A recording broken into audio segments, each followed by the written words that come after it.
Chapter 496, Trust. Arthur Lewin. The rolling waves beat against the shoreline.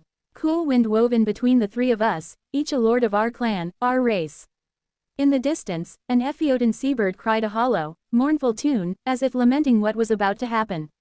Lord Indrath, welcome. If Varun was surprised by Kejus's sudden appearance, he hid it well. It is a rare treat for you to visit us here in Ecclesia. The tension was thick enough to cut with a knife. How much had Kejus heard? I readied myself to fend off an attack. Arthur is needed at my castle, Kejus said perfunctorily.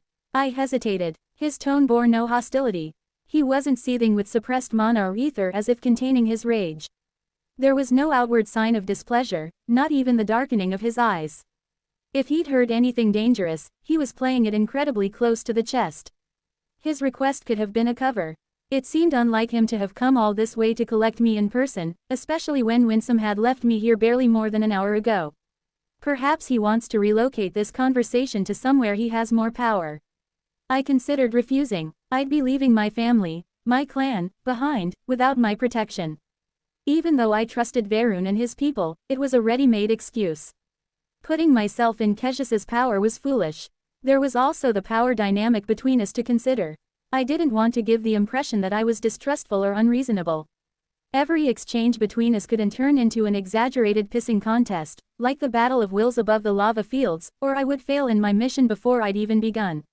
If he hadn't overheard our conversation, I couldn't afford to rouse his suspicion now.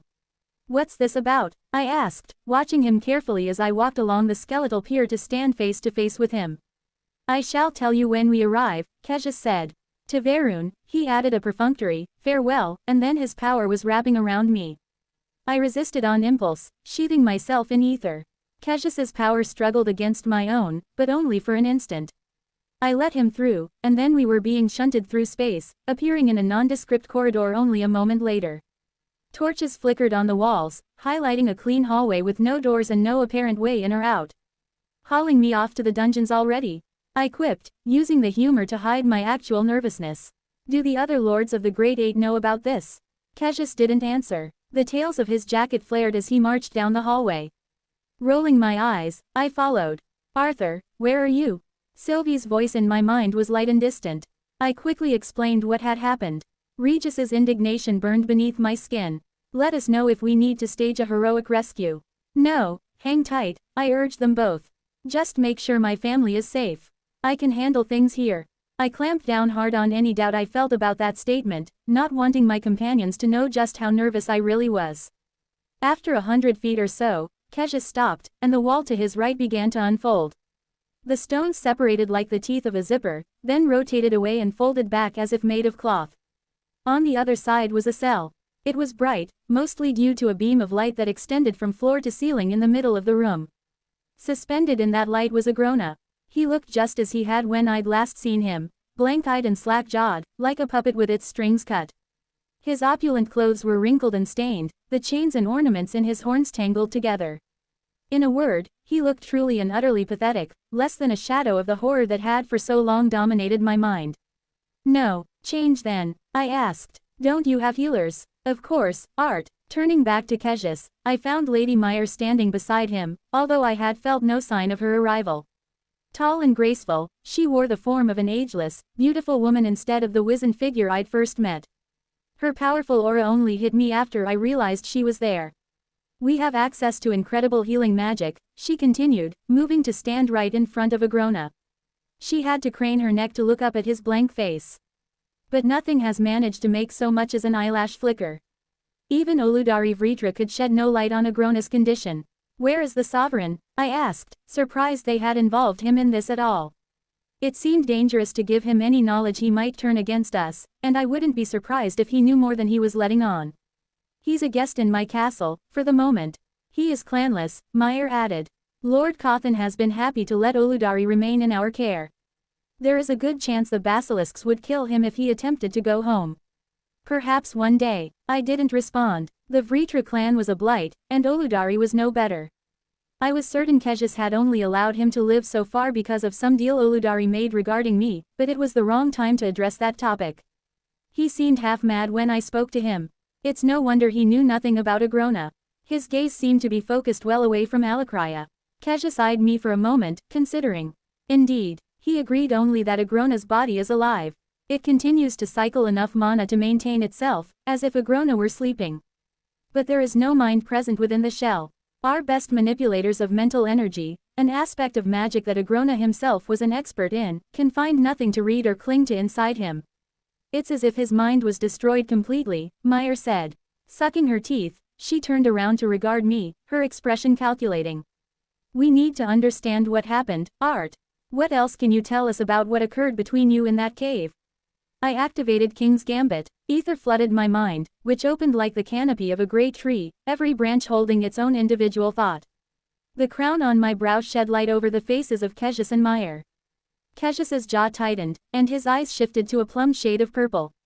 Meyer cocked her head slightly, her gaze trailing from my ether core, along the channels I had forged to manipulate ether, and through the window of my eyes into what lay beyond.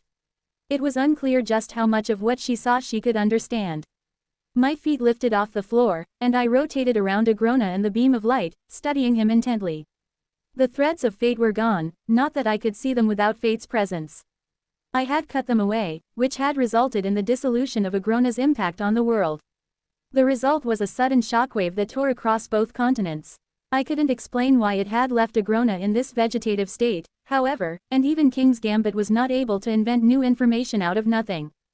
Theories began to pile up, though, and a gnawing concern bit at my insides. I've told you everything I know. Briefly, I reiterated my use of fate, which I had already explained to Meyer upon first waking in Epheotis. Perhaps his mind simply couldn't cope with the effects of being entirely severed from his people and plans. But what does that mean? Cassius said, pacing back and forth in front of Agrona in irritation. What you describe is not possible. He shot me a suspicious glance. And if you had this power, why not kill him outright? Why stop at severing these connections you have described? Had I not been deep within King's Gambit, I would have had to suppress a smirk at his discomfort. As it was, this uncharacteristic show of emotion from Cassius was noted by only one of many parallel thought processes. Fate, as the Jinn correctly surmised, is another aspect of ether.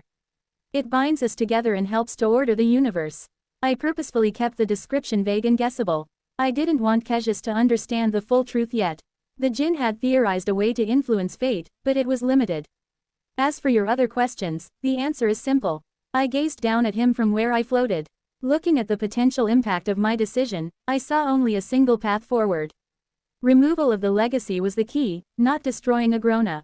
Cassius knew nothing about the building destructive force inside of the etheric realm, unless he had overheard my conversation with Varun. I continued to hold eye contact, watchful for any flicker of acknowledgement or spark of understanding that would suggest he knew more than I'd told him. The way forward to what, exactly? Cassius crossed his arms and held my gaze intently. A future that serves the most people in the most positive way, I said, framing the answer obtusely. He scoffed, but in his derision, I saw the truth. He hadn't overheard the conversation. It was a relief, although I did not have to try to keep the emotion from my face due to King's Gambit. A separate thread of thought was examining him in a different light. I wondered, if I could still have seen the golden threads of fate's connections, what Cassius would look like. Over millennia, he had forced himself into the very center of power to influence both my world and Epheotis. His decisions impacted every life form on both worlds, his commands ended civilizations and gave birth to new races. Would he look like Agrona, bound in an uncountable number of those golden threads, or would he look more like the aspect of fate itself, a being woven into the fabric of destiny? Perhaps in time, we will come to understand more, Meyer said placatingly, one hand brushing the back of her husband's neck briefly. To me, she added, there is one more thing we would ask of you, Art. Perhaps you could release that ridiculous form, Cassius said. His eyes were narrowed, but only very slightly, creating fine wrinkles around the corners. There was tension in his jaw and neck, and his irises had shifted toward magenta. He stood motionless. Whatever they were about to ask, he was uncertain, either about my answer or whether to ask at all. Curious, I lowered to the ground and moved to face the pair of powerful Asaurus. Cassius's request was most likely an attempt to handicap me, as he knew exactly what benefits King's Gambit provided. Perhaps you can forgive a small amount of caution on my own behalf, but I feel more comfortable with my God rune active. I wouldn't ask that you shut yourself off from the mana that empowers your body in order to speak with me. It displays a distinct lack of trust, Cassius insisted. I might even go so far as to call it an insult. On the contrary, I have allowed myself to be placed under your power because I do trust you, I lied. You asked for me to come here, and I have. You asked for me to explain what happened to Agrona, and I have. The only reason for you to ask me to release my power is that you are distrustful of the advantage it provides me, an advantage that only serves to put us on a more even playing field. If you feel more comfortable in the embrace of this magic art, then please keep it active, Meyer interjected. Although she didn't look at Cassius, something passed unspoken between them. He attempted to relax but wasn't entirely successful. Although, as someone who you once might have called your mentor, I would suggest you be careful, she added with a kind smile. What you describe sounds like it could grow beyond comfort into an addiction. Of course, Meyer. I'll be cautious, I said, respectfully dismissive on the outside. One thread within the woven tapestry of my conscious thought focused entirely on her words, though. I knew my family didn't enjoy being around me when I spent too much time under the effects of the Godrune, and my companions were forced to shut their minds off from me entirely. Reliance on the significant enhancements to my cognitive abilities and the dampening of emotions could prove as dangerous as any drug. In Epheotis though, where my opponents were all many thousands of times my own age and had lifetimes of experience that I could never hope to replicate, I had to take every advantage. I also did not fully trust Meyer's intentions. Now, what is it you want? Cassius stood before Agrona, not looking at me. His fists clenched. There has been no criminal among the Asura in all the time of my rulership more horrid than Agrona Vritra. He has been let off too easily. An example must be made, but I can't do that with him in this state. Use Oludari then, I said. Let him be the receptacle of your performative justice. Cassius rounded on me, his nostrils flaring and his eyes flashing. Performative. Be careful, boy. Although Asura in name, you are nonetheless. Trust, Meyer said, emphasizing the word. That is what we need now, between each other. Trust. Antagonism and impatience can only serve to harm the significant effort you've both gone to in order to reach this point in your relationship. She gave me a look of mild disappointment. You are the ambassador of your entire world. The Archon race may be small, but those who are relying on you are many. Despite the matronly tone of constructive criticism, I felt the threat of her words in my bones. She was right, though.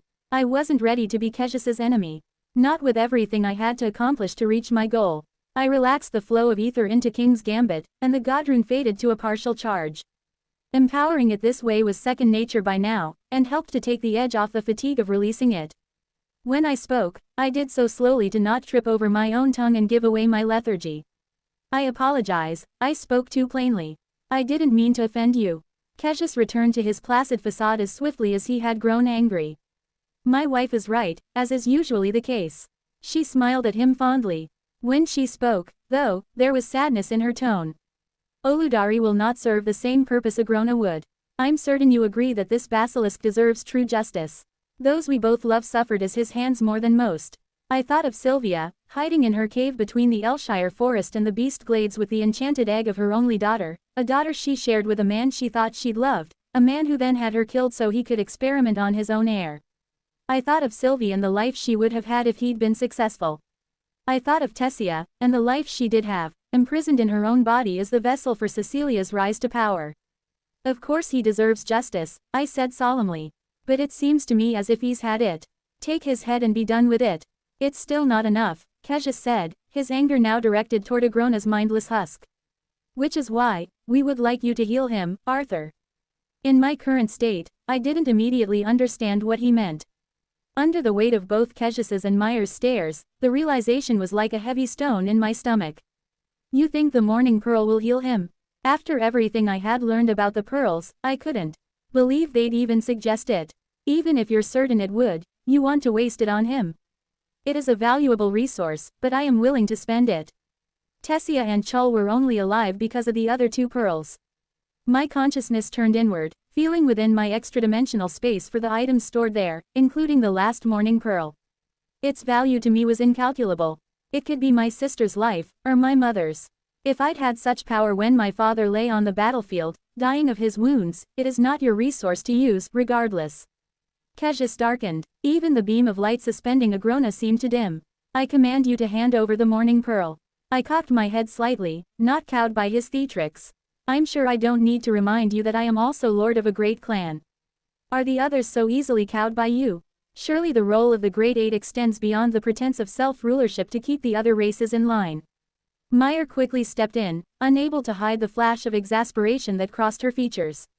Please, Art, take some time and consider it. I know what you're thinking. That pearl could be used to save Sylvie, or Ellie, or Alice. But you are the head of your own clan now, and your decisions impact all Asura. You can't think only about yourself.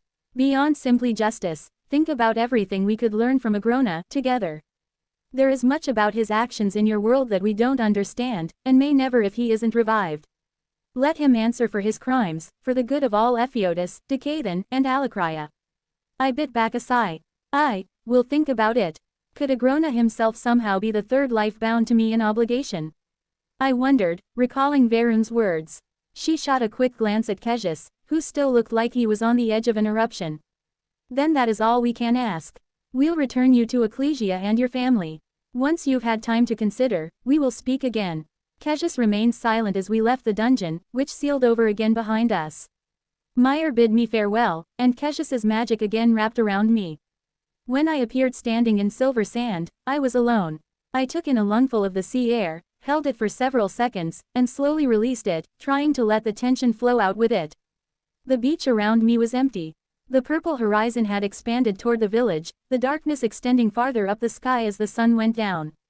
I kicked the sand, sending up a spray that shone like glitter in the dying rays of the sun. The conversation with Kejus had not turned out as expected, and the very real fear of being overheard had transformed into a more distant and bitter emotion. Varun had asked me what I was doing here, in Epheotis. It was an astute question. There was much that needed doing back in Decathan, and I knew Kara and Saris would have appreciated my presence and help in Alakria as well. But none of them truly understood the danger. Nothing I could accomplish there would mean anything if Kejus decided to wipe our civilization from the face of the world. Integration, exoforms, or even ether would do little against an Asuran death squad. No, if I was going to protect the people of my world while working toward fate's ultimate goal, I had to do it from Epheotis. As these thoughts tumbled around inside my skull, I proceeded up the beach toward the city, where I'd appeared on the outskirts of. Bonfires glowed in the distance, and soon the empty beach was crowded with leviathans playing and eating. Though distracted by my own rumination, I felt my face break into a smile at the sight. These people seemed so carefree, so easygoing. They lived a simple life, at least when viewed from the outside. None of them knew that. Their lives were bought with the blood of civilization after civilization in my world. I didn't yet understand why, but I knew it was true. Neither did they realize that they'd built their home on the edge of a volcano, and the pressure of eruption built every passing day. After slowly hiking along the beach for 30 minutes or more, I finally found a couple of familiar figures. I stopped as soon as I noticed them. They hadn't seen me yet. Several Leviathan children were lined up in messy rows with their ankles intermittently in the water as it came and went. These children were older than those who had greeted us on our arrival to Ecclesia, appearing to be in their early teens, at least in comparison to humans. Ellie stood with them, her brown hair and fair skin making her stand out amongst the Leviathans' color.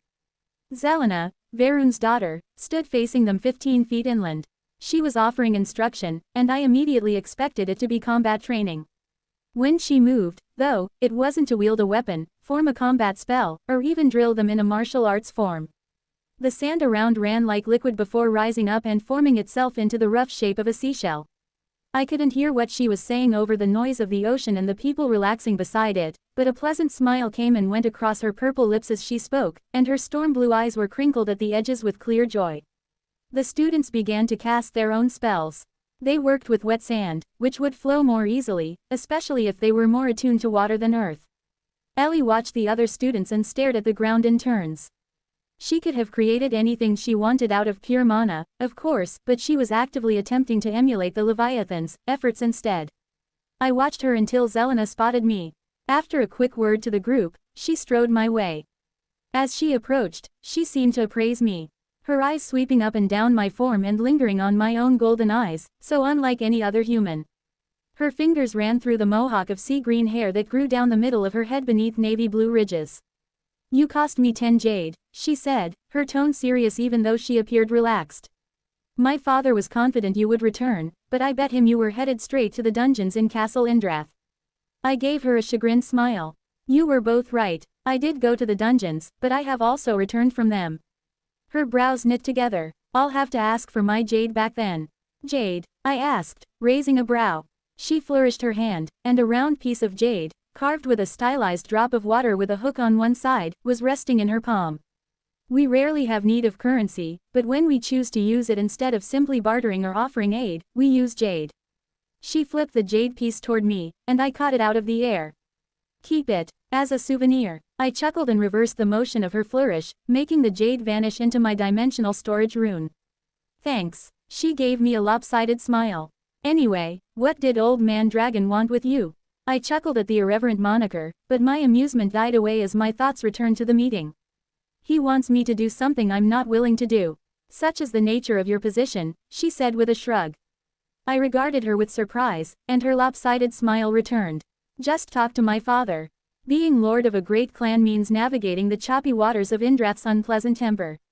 He will attempt to force you to do things his way, and you will swim against the tide as best you're able, trying to end up as close to your own goal as you can while still placating him. That's what your father says.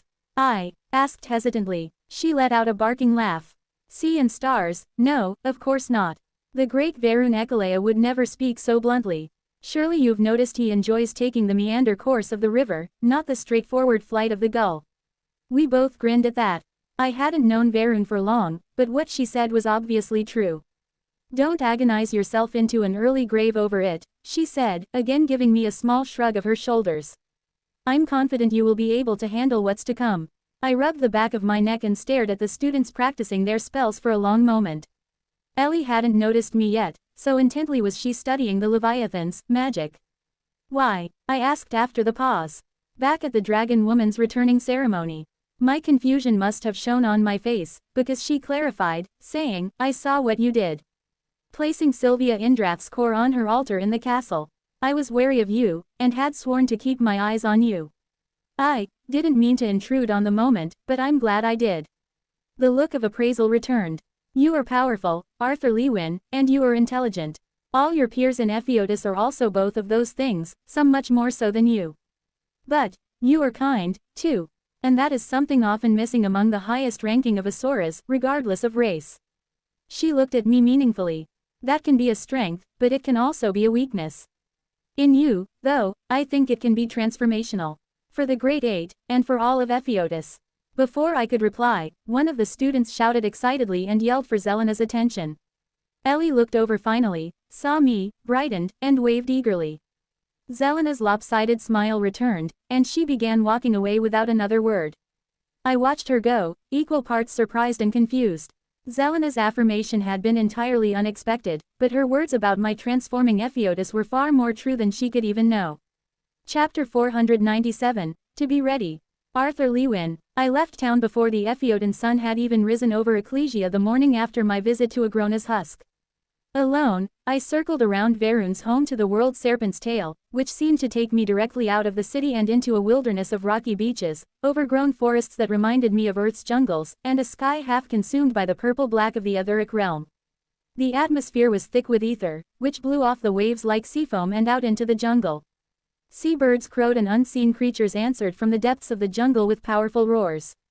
Each breath was full of cool, salty sea air and warm, eager ether. I wondered if this place had always been so rich with ether or if, over the millennia, the building pressure of the void had forced more through the rolling ocean border and into Epheotis. My mind was full and there was so much to sift through. With my thoughts carefully shielded from Regis and Sylvie, I channeled King's Gambit. My mind splintered into dozens of different stages, each one shining a spotlight on a specific thought. I directed several of these lights at the problem of the etheric realm as my gaze lingered on the purple-black horizon. I had been under the effects of King's Gambit when I discovered the solution, and it was difficult to hold it all together in my mind without the Godrune. Other portions of my mind focused on fate itself, while still others considered the tension between Decathan and Alakria, the fate of Epheotis, and my own place as the needle and thread required to stitch it all together. Despite all these simultaneous lines of thought, I kept a careful watch on the sea and jungle. I didn't have to walk far before I reached a rocky cove that suited my purpose. There, I found a wide, flat stone that jutted up from the waterfront and sat cross-legged on top of it. The atmospheric ether answered readily. With my eyes closed, I felt, rather than watched, the ether. At first, there was no intention to the action, I simply experienced it, absorbing and then purging the ether, forming the particles into abstract shapes that flowed in a rough torus encircling me. Like a child drawing patterns in the sand. Fate's overriding desire was to release the pressure building in the etheric realm, allowing the natural process of entropy to continue. Although it had proven heedless of the consequences for our world, its primary reason for escalating a resolution appeared to be avoiding a much greater disaster, one that may have no safe distance in all the known universe. Only by combining King's Gambit, the fourth keystone, and Fate's presence together had I been able to see a solution, but reaching that potential future wasn't without its own set of barriers. Foremost among them, of course, was the difficulty in accomplishing what I'd set out to do. Fear that Kejus would destroy the people of Alakria and Decaden before my efforts came to fruition was a close second. I had explained part of my plan to Varun, but utilizing ether drawn from the void was only one piece of a complex puzzle. My eyes opened, and I dropped back down to the stone roughly. I had been hovering several inches above it without realizing.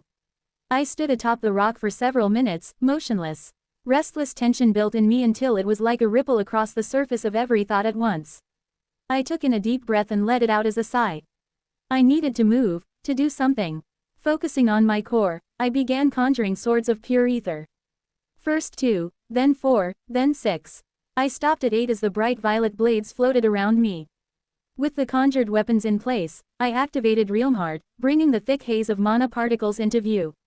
Their greens, blues, reds, and yellows painted the beach like the brush strokes of some clumsy artist. I felt my hair rise from my scalp as the hidden runes across my body burned with etheric light. Next, I pushed ether into God Step, bringing the connections between every point clearly into view as well. Uroa's Requiem activated next, glowing warmly against my back with the other god runes. Its purpose in this exercise was primarily to add mental weight, making the use of the other god runes more difficult. Additional partitions of my conscious mind broke off to guide each blade, to calculate each trajectory, and to control each god rune. Using the ability to see the interplay of mana and ether through Realmheart, I formed 8 etheric bubbles, which dipped into the ocean and filled with water before floating back into the air. These targets spread out in front of me, at different heights and distances. Starting with only one at a time, I launched an orb away from myself, then thrust a sword into the etheric pathways. The blade appeared from a different point to pierce the orb, allowing the water within to splash back down into the sea. 2 more flew in different directions, and I repeated the exercise. Within a couple of rounds, all 8 were being launched like sling bullets with one part of my mind, while another part attempted to strike them all simultaneously. Each time, I reconjured and filled the orbs. The relictums were the key. The Jinn's knowledge of ether and how to utilize it on a large scale was written into the bones of the structure. Emptying the etheric void safely without destroying our world would be impossible without that knowledge. My conjurations faded away, but I kept channeling ether into all of my god runes. My feet lifted off the ground, and I hung in the air like a marionette. I imagined my core as the etheric realm and began absorbing more ether from the atmosphere. Curious about something, I captured a cluster of mana particles within some of that ether. The mana was drawn into my core, but the organ made no effort to purify it. Instead, the motes of mana floated around amid the increasingly dense ether, just like the relictums in the ether realm. How long will the relictums survive before degradation and the building pressure force it to collapse entirely? I wondered. My ether core was surrounded by organic gates that opened out to channels I had forged myself. As I floated there and watched, the mana was slowly pushed, bit by bit, until it was expelled through one of those gates. From there, the water attribute mana lingered, but the rest slowly escaped my body and returned to the atmosphere. As my thoughts churned, I continued through a series of exercises, molding and conjuring ether in a variety of ways to enhance my precision and continue the absorption and purging of energy. It was more like meditation than true training, since nothing I did managed to challenge me. I briefly considered leaving the beach to strike out into the jungle and battle the beasts I'd heard there. Glancing behind me to look into the shadows beneath the thick canopy, I was surprised to see Zelena leaning against the base of a tree, watching me thoughtfully. I let my concentration fall away and settled back onto the flat rock. "I didn't sense your approach." "I didn't wish to be sensed," she said with a shrug of the leather pauldrons that lay over her shoulders. Bands of leather crossed over her chest and revealed the pearlescent scales of some great beast in the gaps between. The leather was densely stamped with images and runic symbols. She looked like she was dressed for battle. Not until I had gauged what you were up to. And, I asked, holding out my arms. A frown pinched her brows and turned down her lips. I've trained dozens of young warriors, all of them powerful, talented, and motivated. And yet, any one of them could become distracted by just a single irrelevant thought, and a day of training lost. You turn on this, she drew a circle around her floating hair with her finger, and you unleash 100 different competing thoughts into your squishy lesser brain. Her lips quivered as she suppressed a smile, and she pushed away from the tree to walk confidently toward me. My father tells me you trained your body with cordry of the Thyestes when you were only a boy. Did he teach you to fracture your mind into 100 pieces to fight? I stepped down off the stone. The sand gave just a little, letting the soles of my boots sink into itself. I'm thinking, not training. And how far have your thoughts come? She asked, stopping 10 feet in front of me. Not very far, I admitted, not quite meeting her eyes. She waited for me to continue. I hesitated, then eventually said, I feel rudderless. I know what I have to do, but all I see are impediments. The goal itself seems so far removed. I'm not sure what I should be doing right now. She crossed her arms and raised one brow. Whether thinking or training, you are doing so for one reason, to be ready. A wise Asura prepares to face the unknown. Even in victory, we may face uncertainty. Do not focus on the completion of only a single task. I blinked at her, surprised. The words were very similar to those once spoken by King Grey in another life. Zelena's expression hardened into one of intense focus, and she drew a short blade from an extra-dimensional space. I would like to fight you. Perhaps that would provide the challenge and focus you are seeking. I shifted my right foot back and conjured an etheric sword in my right hand.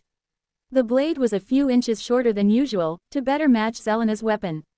I suppose a spar wouldn't hurt. She lunged forward in a sea green and dark brown blur. I blinked away with God's step, appearing behind her, and thrust the point of my blade backwards, aiming at her thigh.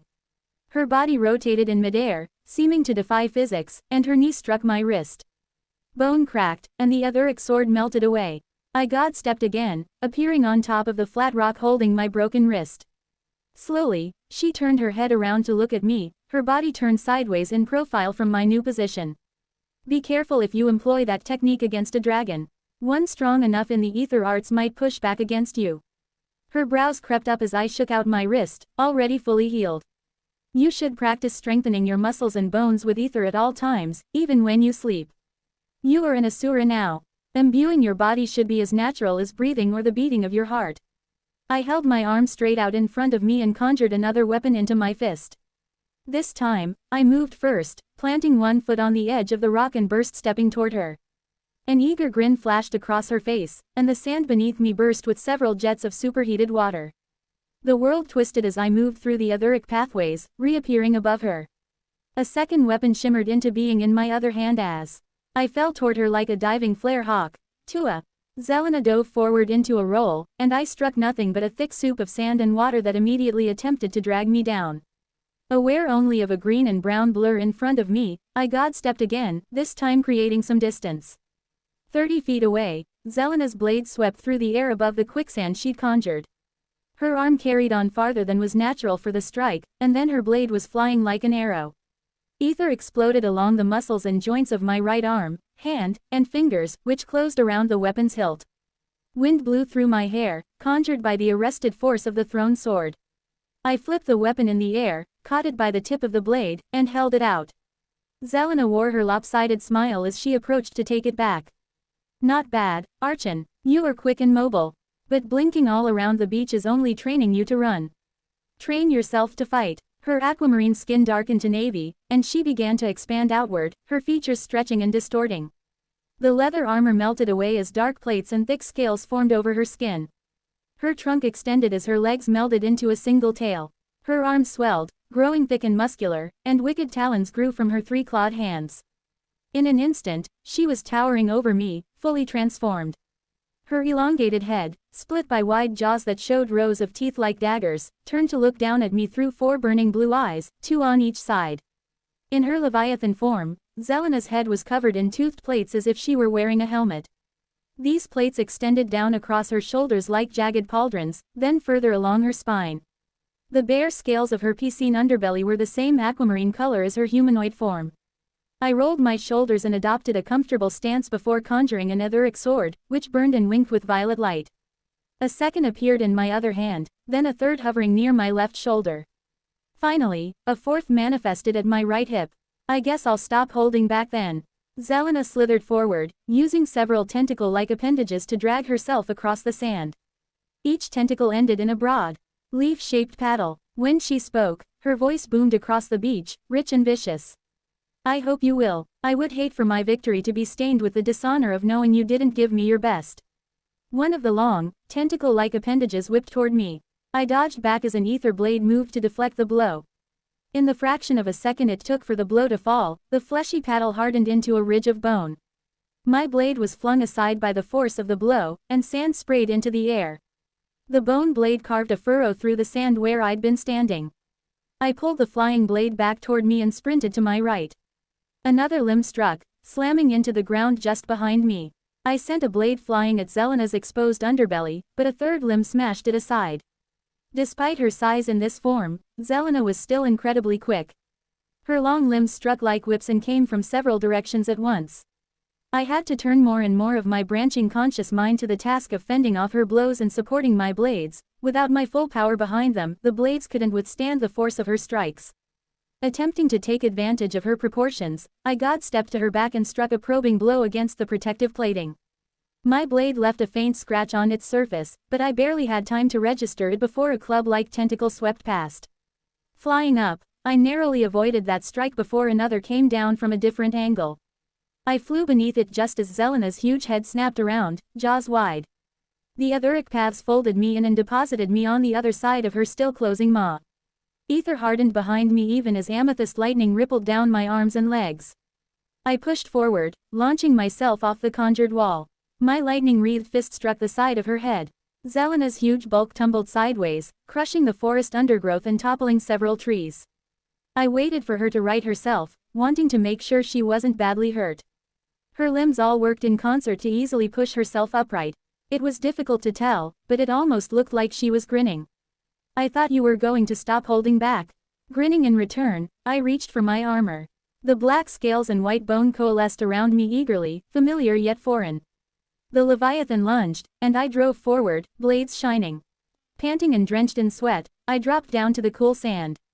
Nearby, Zelena stepped into the water up to her knees, seeming to take strength from it. She was back in her humanoid form, but her armor had been replaced by a tight full-body suit of indigo scales, much the same way Sylvie's clothes shifted to match her mood and purpose. I only realized then that my entire mind, even with King's Gambit active, had turned toward the fight.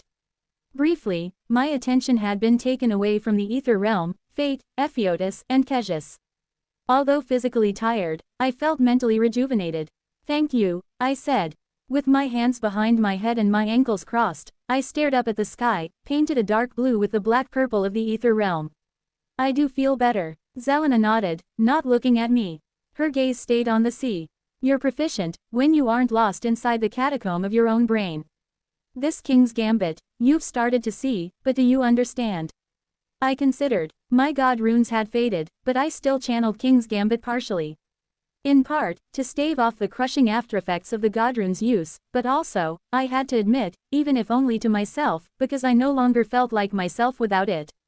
I was more focused, using multiple branches of thought, but honing in on the battle specifically. I wasn't thinking about everything else at all.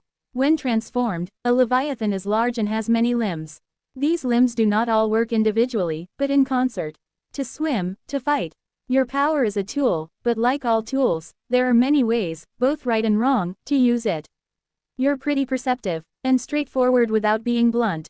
She snorted and rolled her eyes. Well, I am almost 1,000 years old. That is another thing you shouldn't lose track of. Most of your opponents in Epheotus have lived longer than your entire civilization has existed. I'll keep that in mind, I said, although I wasn't likely to forget the fact.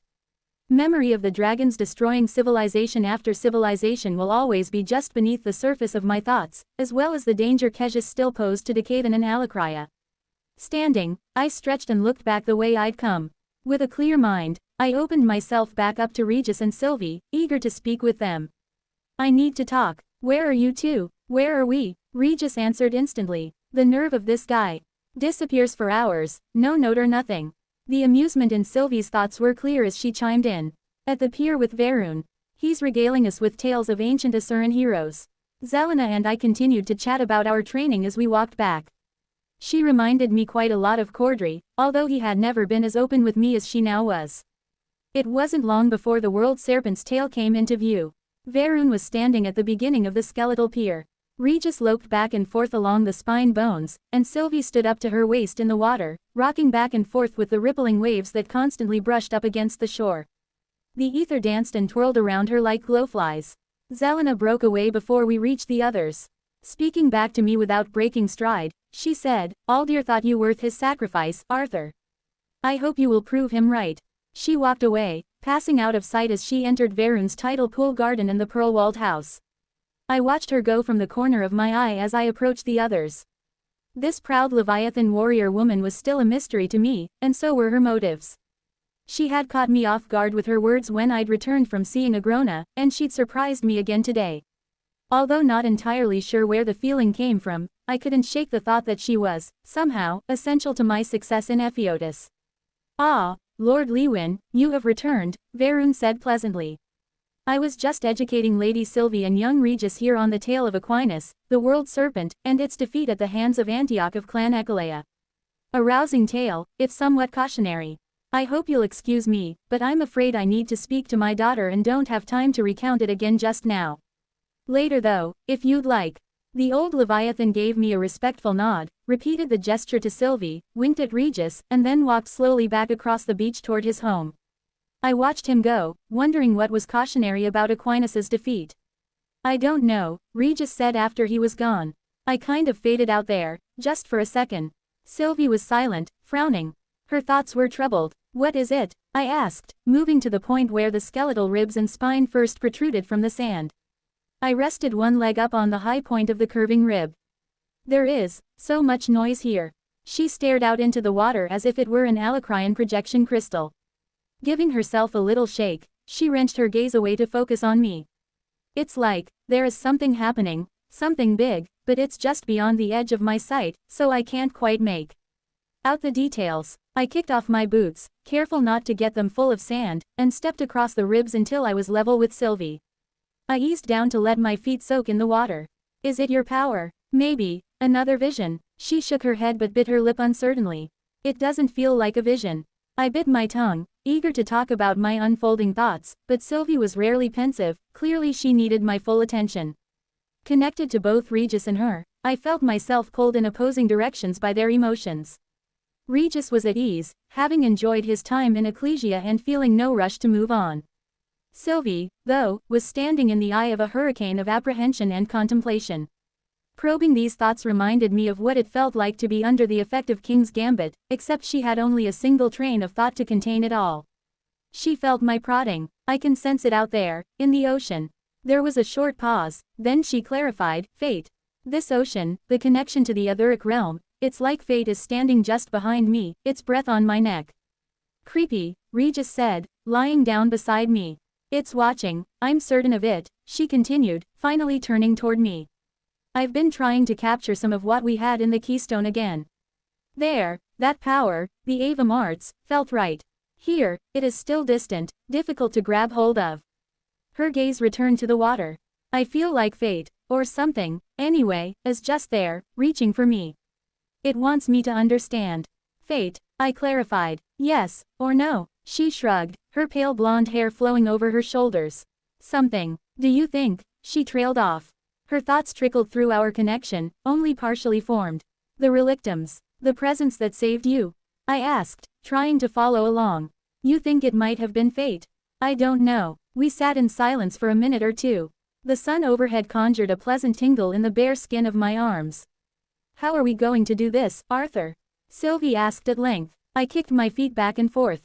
A small, luminescent silver fish swam up to my toes, bobbed around for a second, then vanished back into the depths. One step at a time, I answered, our shared connection confirming what she was really asking. There is a lot to do before either world will be ready. First, we need to secure our standing with the other clans. We can't do this without allies. Tomorrow, Varun will accompany us to Featherwalk Airy, home of the Avignus clan. Tomorrow. So you've decided, you're definitely going to refuse Kejus. Sylvie's eyes burrowed unblinking into my own. I held her gaze. She could hear my thoughts, so she was only asking to hear me speak them aloud. We can't give in to Kejus in this. His reasoning is petty. This is more about depriving me of a valuable resource than about Agrona. Absolutely nothing good would come of reviving him, if the pearl even worked. Good, Sylvie said viciously. He is gone. Irrelevant. That is truly justice for Agrona. Striking his name from history is a far more fitting punishment than carving his infamy across Ephiodus one last time. When that is done, we need a method to begin teaching people, I continued. We can't assume others will be able to create an ether core, but spellforms allowed Jinn to work with both ether and mana. The relictums are the key. Regis lifted his chin from his paws, his lupine brows rising as he read my intentions. The relictums can't stay in the void. It'll be destroyed, either by the rising pressure or the void collapsing, just like Ephiodus. We need to bring it into the physical world. Sylvie was nodding along. Her hands continued to play across the top of the constantly rising and falling water. That way, people can study them properly, not just fight the monsters inside them. Without the ether realm to pull from, the monsters may even stop forming. Will that screw something up? Regis asked, looking between us.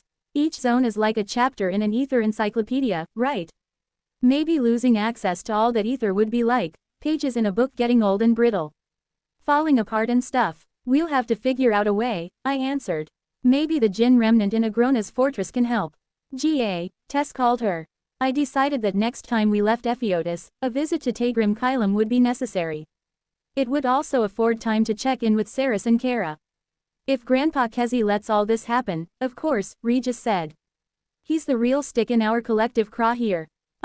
Don't call him that, Sylvie said, splashing water at Regis. Regis shook out his burning mane, his tongue lolling. I stared down into the water, heat rising on my neck and a flush going to my cheeks. Kejus won't repeat his past crimes. Sylvie's thoughts bounced back and forth between Kejus, Meyer, Agrona, and Sylvia. Her family, such as it was. Thank you, Sylv, for doing this, for being at my side. I couldn't pretend to understand what it was like for her, not really. I was fighting for my family, but her father and grandfather were our two most dangerous adversaries. I know this is difficult. She tossed her hair and gave me a bright smile, her melancholy falling away.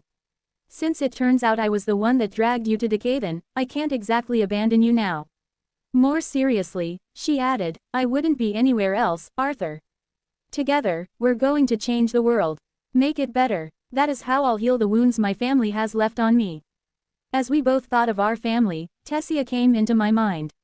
So many of those who had traveled with me, fought beside me, and supported me were now left with nothing to do but wait and hope back in Decathan and Alakria. I wished then that she, at least, could have come with me, but I knew why she couldn't, and I supported her desire to be with her people. After everything that had happened to her, she deserved to get exactly what she wanted. But I couldn't help but daydream, just a little. I imagined her traveling at my side in Ephiodus, standing shoulder to shoulder with Asuran royals.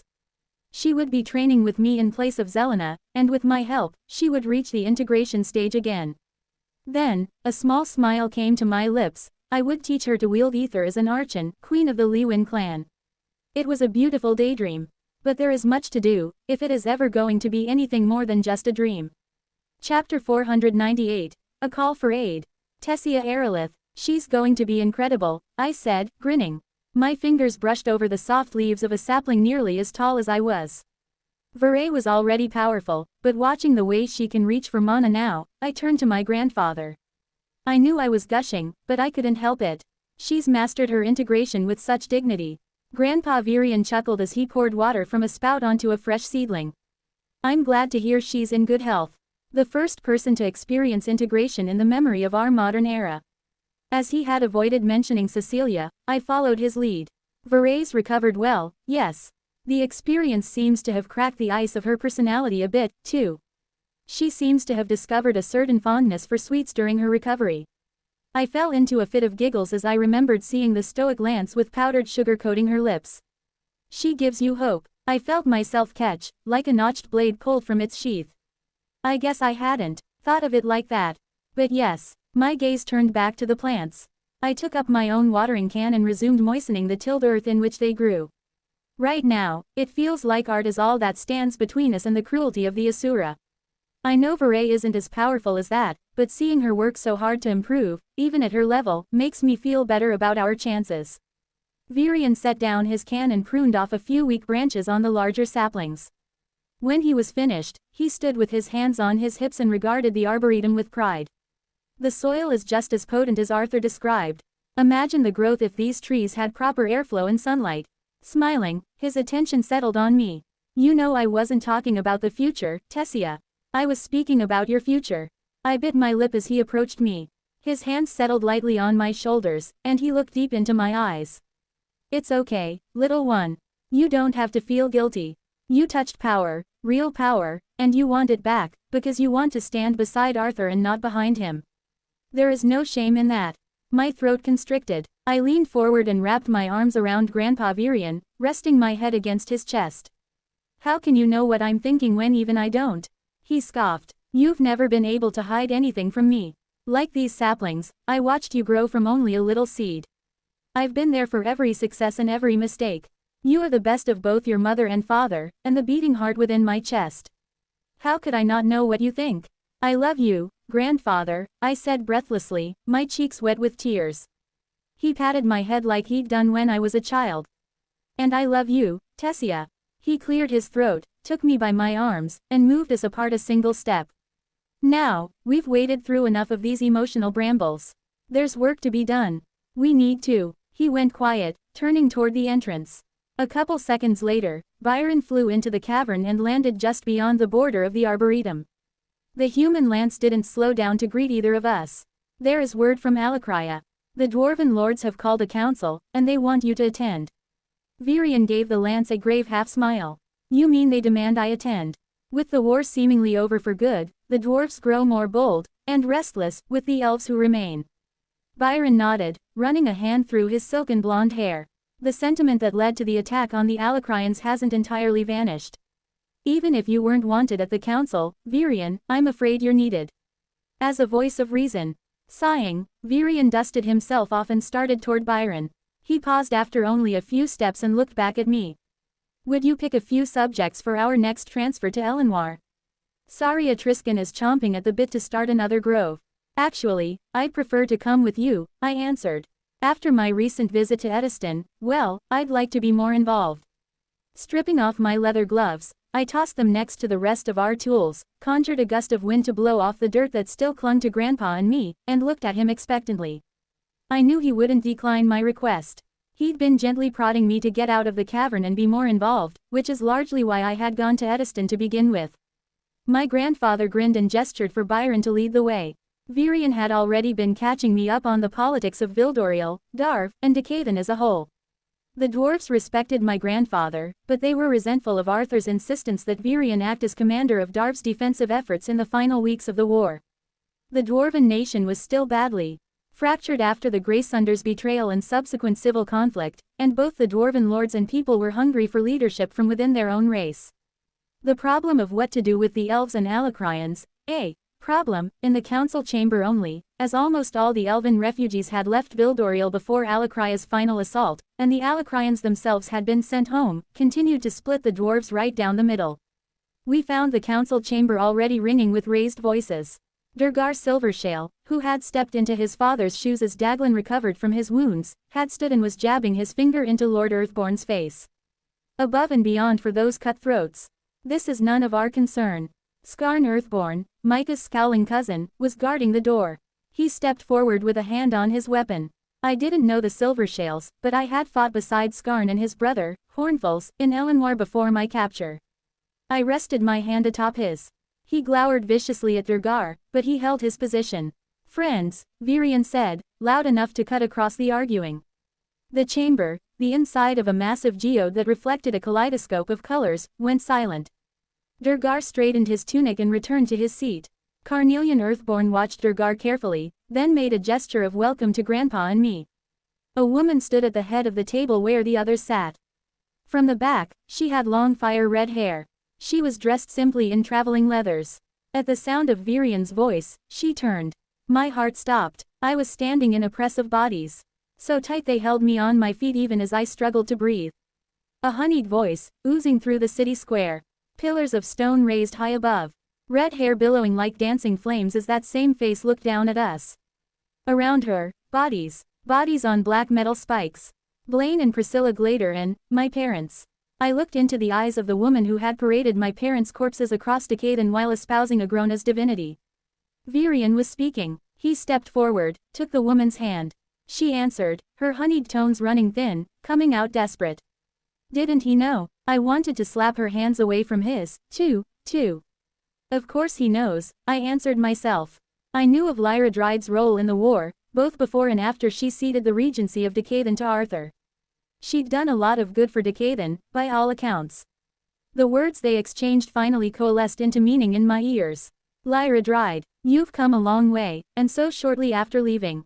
What's this all about? Virian, I'm glad you're here. Please, Ceres needs your aid. Carnelian Earthborn grunted. We were just discussing our response before you arrived, Virian. What is it you're asking us to do? Grandpa asked the woman. Lyra was shaking her head, her red hair flying like a burning flag. The blast nearly killed Ceres and Silret, but it wasn't targeted. Apparently, it did kill Scythe Dragoth Vritra, and many others besides. Lance Micah clicked her tongue. She stood flanking her father with her arms crossed, her face pinched into a scowl.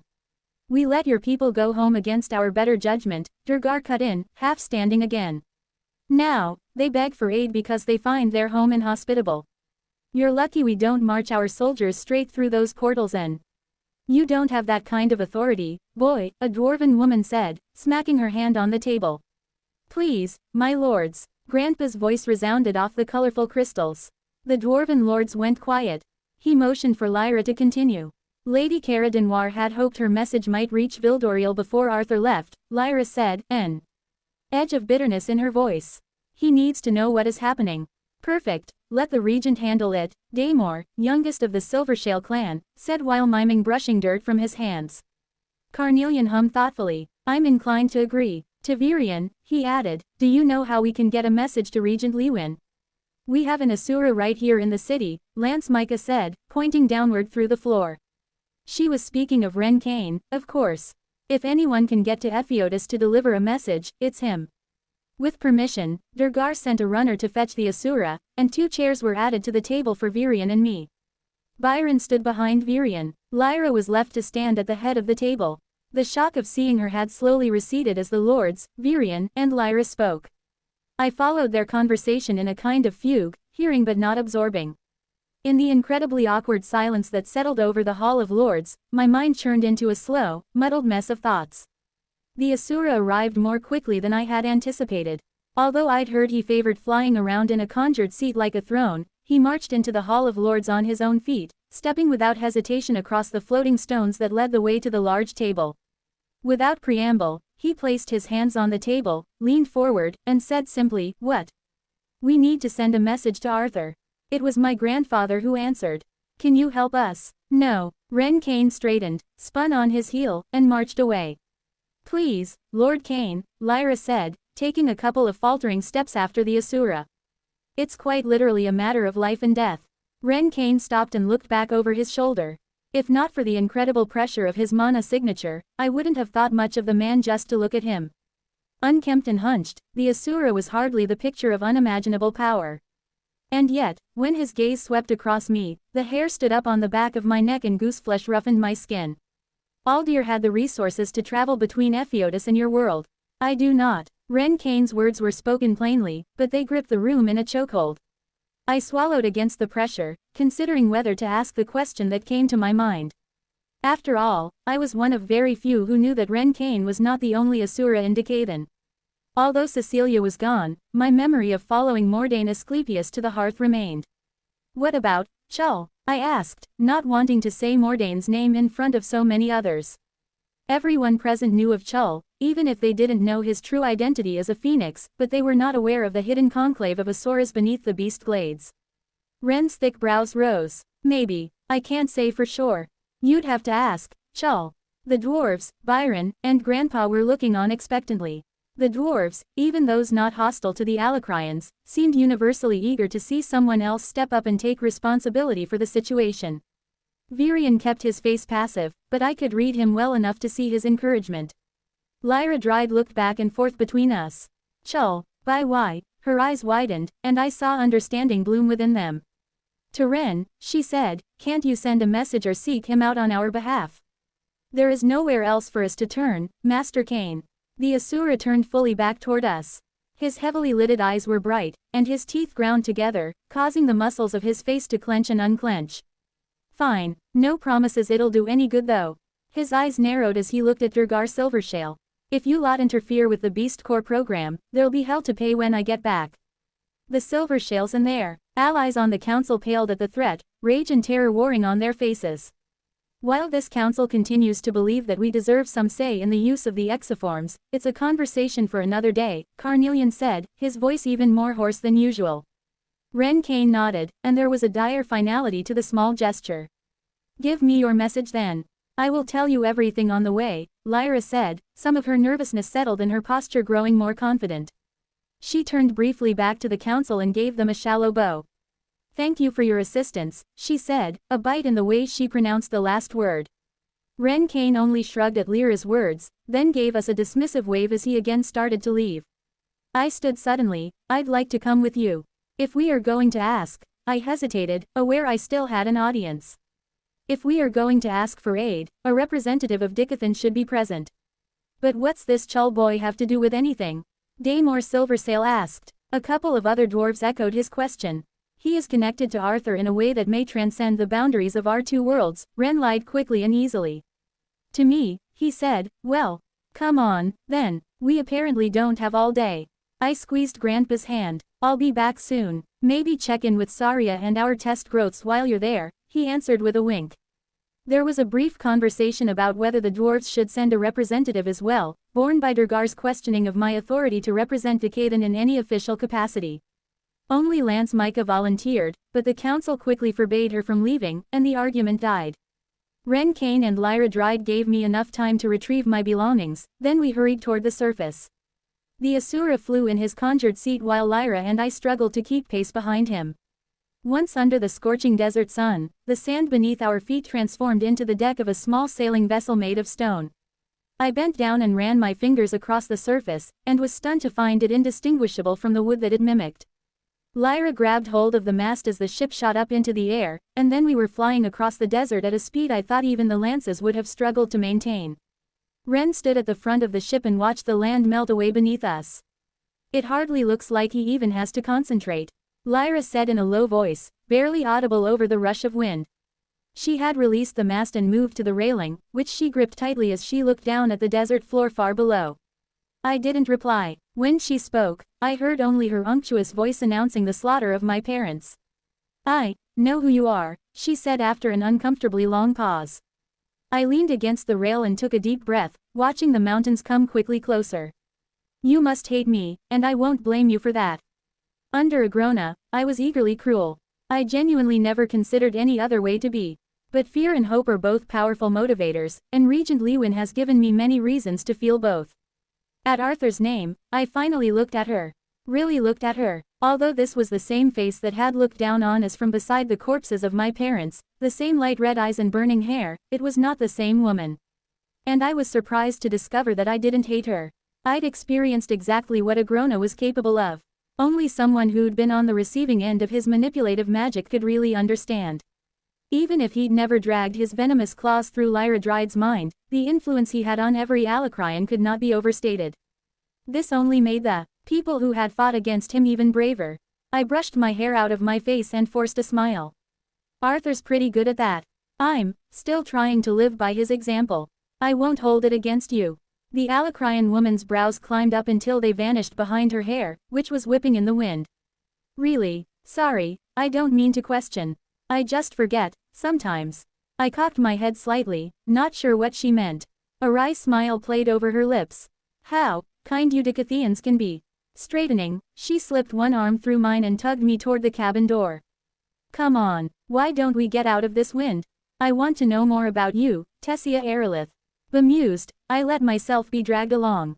The journey to the Beast Glades was impossibly short. Twice, Ren Kane defended our ship from flying mana beasts, but most of the creatures were kept away by his aura alone.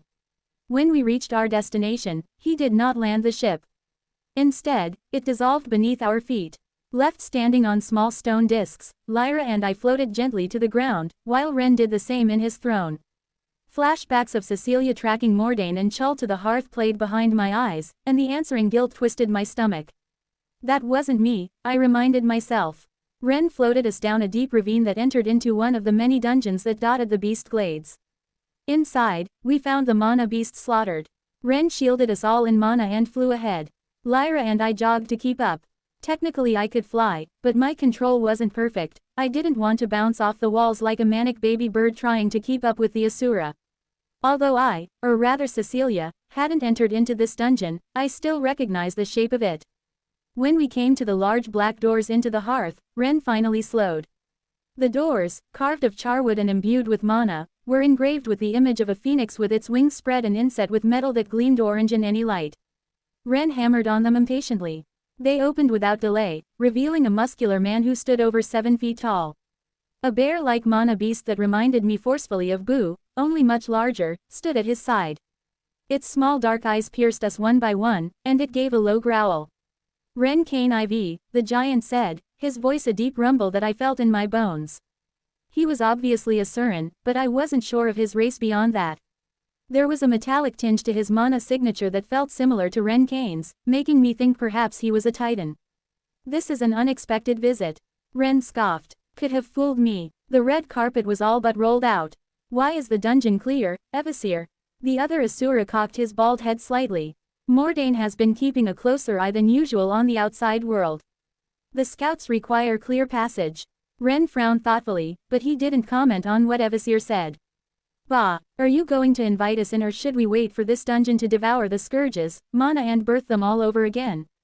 The giant examined Lyra and me closely. These two smell of the Vritra clan. Lyra dried, once a slave of Agrona, now the leader of her people in the Beast Glades. She's practically your neighbor, Evasir. And Tessia Aerolith, princess of the elves, Ren introduced in a lazy drawl. Evasir bared his teeth. The legacy. I know of you. Not anymore, I said, stepping around Ren's floating throne. Cecilia, the legacy, was banished from our world, and I have reclaimed my body. I'm here to ask Mordain for help on behalf of all Decaden. Evasir's jaw worked as he considered my words. So be it. Enter. Mordain will know of your coming. We passed through the outer guard chamber into a warm passage carved of granite and lit by silver sconces. The walls were green with vines, and for a moment, I forgot we were deep underground. Something about the scent of this place reminded me of my childhood home in Zestier. This passage led to a balcony, which overlooked a wondrous garden. Despite being inside and underground, multiple towering trees grew from soil to ceiling. I took a deep breath, drinking in the smells of sweet flowers and rich, dark earth. The trees, which had silver bark and bright orange leaves, gave off a spicy scent like cinnamon. But Ren didn't pause to smell the flowers. He flew off the balcony and straight through the garden, leaving Lyra and I to hurry down the stairs after him.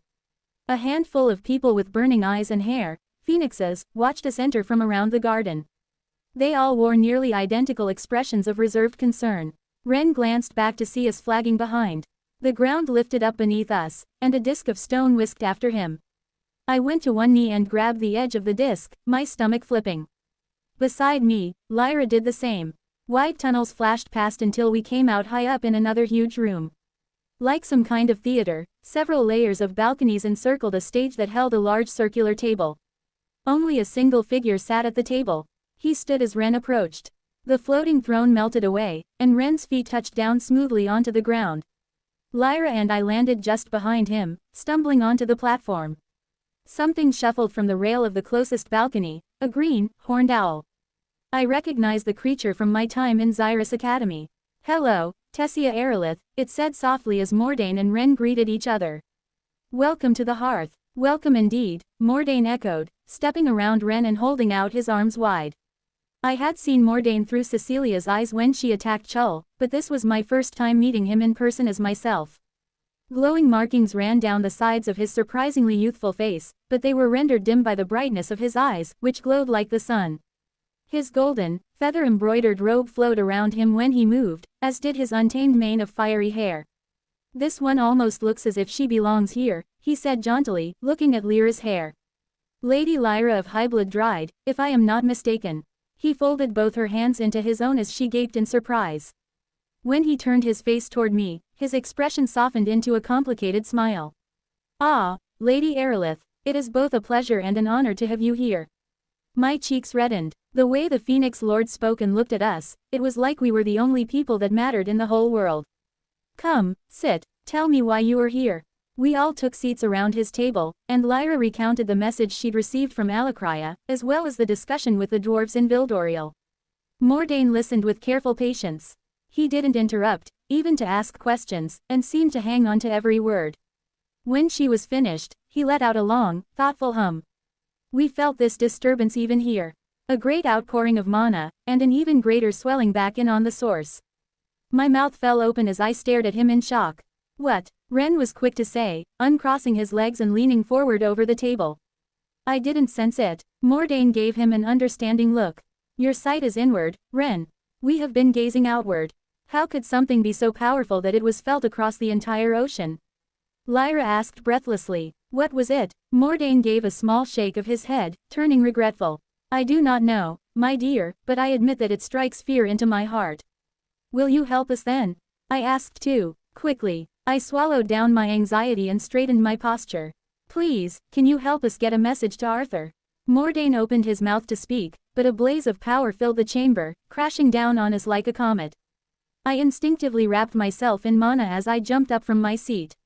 A broad-shouldered, barrel-chested man slammed into the ground hard enough to make the giant table jump, sending a candle holder rolling. The green owl flapped its wings in agitation. The man pointed his weapon at me, a large iron sphere on the end of a long handle. Fissures in the metal flared with orange light. "You, come back to finish the job, have you? I think you'll find me a much better match this time around." Chul, Ren, Lyra, and Mordain all spoke his name at once. Like a man waking from a dream, Chul blinked, gazing around at the others. His eyes, one icy blue, the other burning orange, widened. I felt. Mordain smiled wryly, one brow inching up. "And you thought that I had simply allowed the legacy to wander unhindered through the heart of our home?" Chul swallowed visibly and lowered his weapon. "I don't understand." Mordain's ever-present smile took on a kinder, softer edge. "Chul Asclepius, meet Tessia Aerolith, Princess of Elenoir and close friend and ally of Arthur Lewin." Chul's eyes widened even further until he looked like a child's caricature of a man. Tessia, Arthur's pining love, who he spent so many sleepless nights agonizing over. With a booming laugh, he lunged forward and lifted me into a crushing hug, nearly knocking over Lyra in the process. "Chul," Mordain scolded, but the half-Asuran seemed to take no notice. I could only hold my breath until Chul set me back on my feet. He took a step back and beamed down at me with his hands on his hips. "You are much more beautiful and less horrible now than when you were the legacy. Perhaps not quite so beautiful as Lady Kara of Clan Noir, who also vies for the heart of my brother in vengeance, but I can see now why the mere thought of you stutters his heart." I felt my eyes glaze over as my mind went utterly blank, unable to conceive of any way to respond to this comment, which seemed to come out of nowhere. Thanks. I managed to stammer. Mordain hummed again, his lips pressed into a thin line. "Chul, these representatives of Decaden and Alakria have come because they need to send a message to Arthur in Epheotis. They seek our help." Chul rested his foot on the seat of the closest chair, which also happened to be the one Lyra had just vacated. He leaned one elbow on his knee. "It is time, then. I am prepared. I will take this message to Epheotis." Chapter 499, Firm and Lasting Alliances. Arthur Lewin, Varun's spell pulled at the ocean water, which flowed upward in a single tentacle-like stream. This tentacle of water curled in on itself, spiraling counterclockwise until a roiling sheet of living seawater hung in the air before us. The water grew clearer and clearer until it was like looking in a mirror. Between one breath and the next, the mirror twisted strangely, becoming a window. Instead of looking at ourselves, we were seeing through to someplace else. Varun Ekalea, smiling happily in his dotty way, gestured for me to go first through the portal. I glanced back at the procession that was to follow. My mother and sister stood just behind me with Sylvie and Regis. Behind them was Zelena, who was flanked by a dozen more leviathans of high standing within the Ekalea clan. Taking a deep breath to settle my nerves, I stepped through the portal. The salt and brine of Ecclesia gave way to smoke and the sweet scent of mountain flowers. A cheer went up from a crowd all around me. Before I could make out any other individual detail of my surroundings, my gaze was swallowed up by the scene to my right. I was standing on a high balcony, and a brass rail was all that separated me from a plunging cliffside that seemed to descend forever. The distant ground was nothing but a green and brown blur, devoid of detail or a sense of distance. Lord Lewin, novice of Clan of Ignis, Lord of the Phoenix race, reached out and took my hand. I instinctively stepped forward, adopting a political smile and looking around at the source of the cheering. The city of Featherwalk Airy and its people were an astonishing sight. Dozens of phoenixes in their humanoid forms gathered on balconies and drooping rope bridges that connected various platforms and buildings. Most were dressed in bright clothes the color of fire and ornamented with feathers and leaves. More than a few also wore feathered masks and waved bright streamers. Wild cawing and crowing punctuated the cheers, and bursts of flame shot overhead like fireworks. The city itself was built directly into the cliffside among a forest of gnarled trees that seemed to break straight through the rock and into the sun. Some of the dwellings were treehouse-like roosts nestled in the branches of these trees, while others were carved into the cliff face or settled carefully within the folds of rock. Mom stepped out of the portal behind me, followed immediately by Ellie. The two gaped in utter surprise. The crowd quieted only slightly as heads bent together and fingers pointed toward my family. Rai of Clan Cawthon, leader of the basilisks, stood off to the side with a procession of noble phoenixes and basilisks. He greeted me in a similar fashion as Lord of Ignis went to meet Mom and Ellie, and then Sylvie behind them. Our entire group was folded into the noble procession. A young phoenix woman with citrine eyes and smoky, braided hair took my arm, and then we were all led away through row after row of excited onlookers.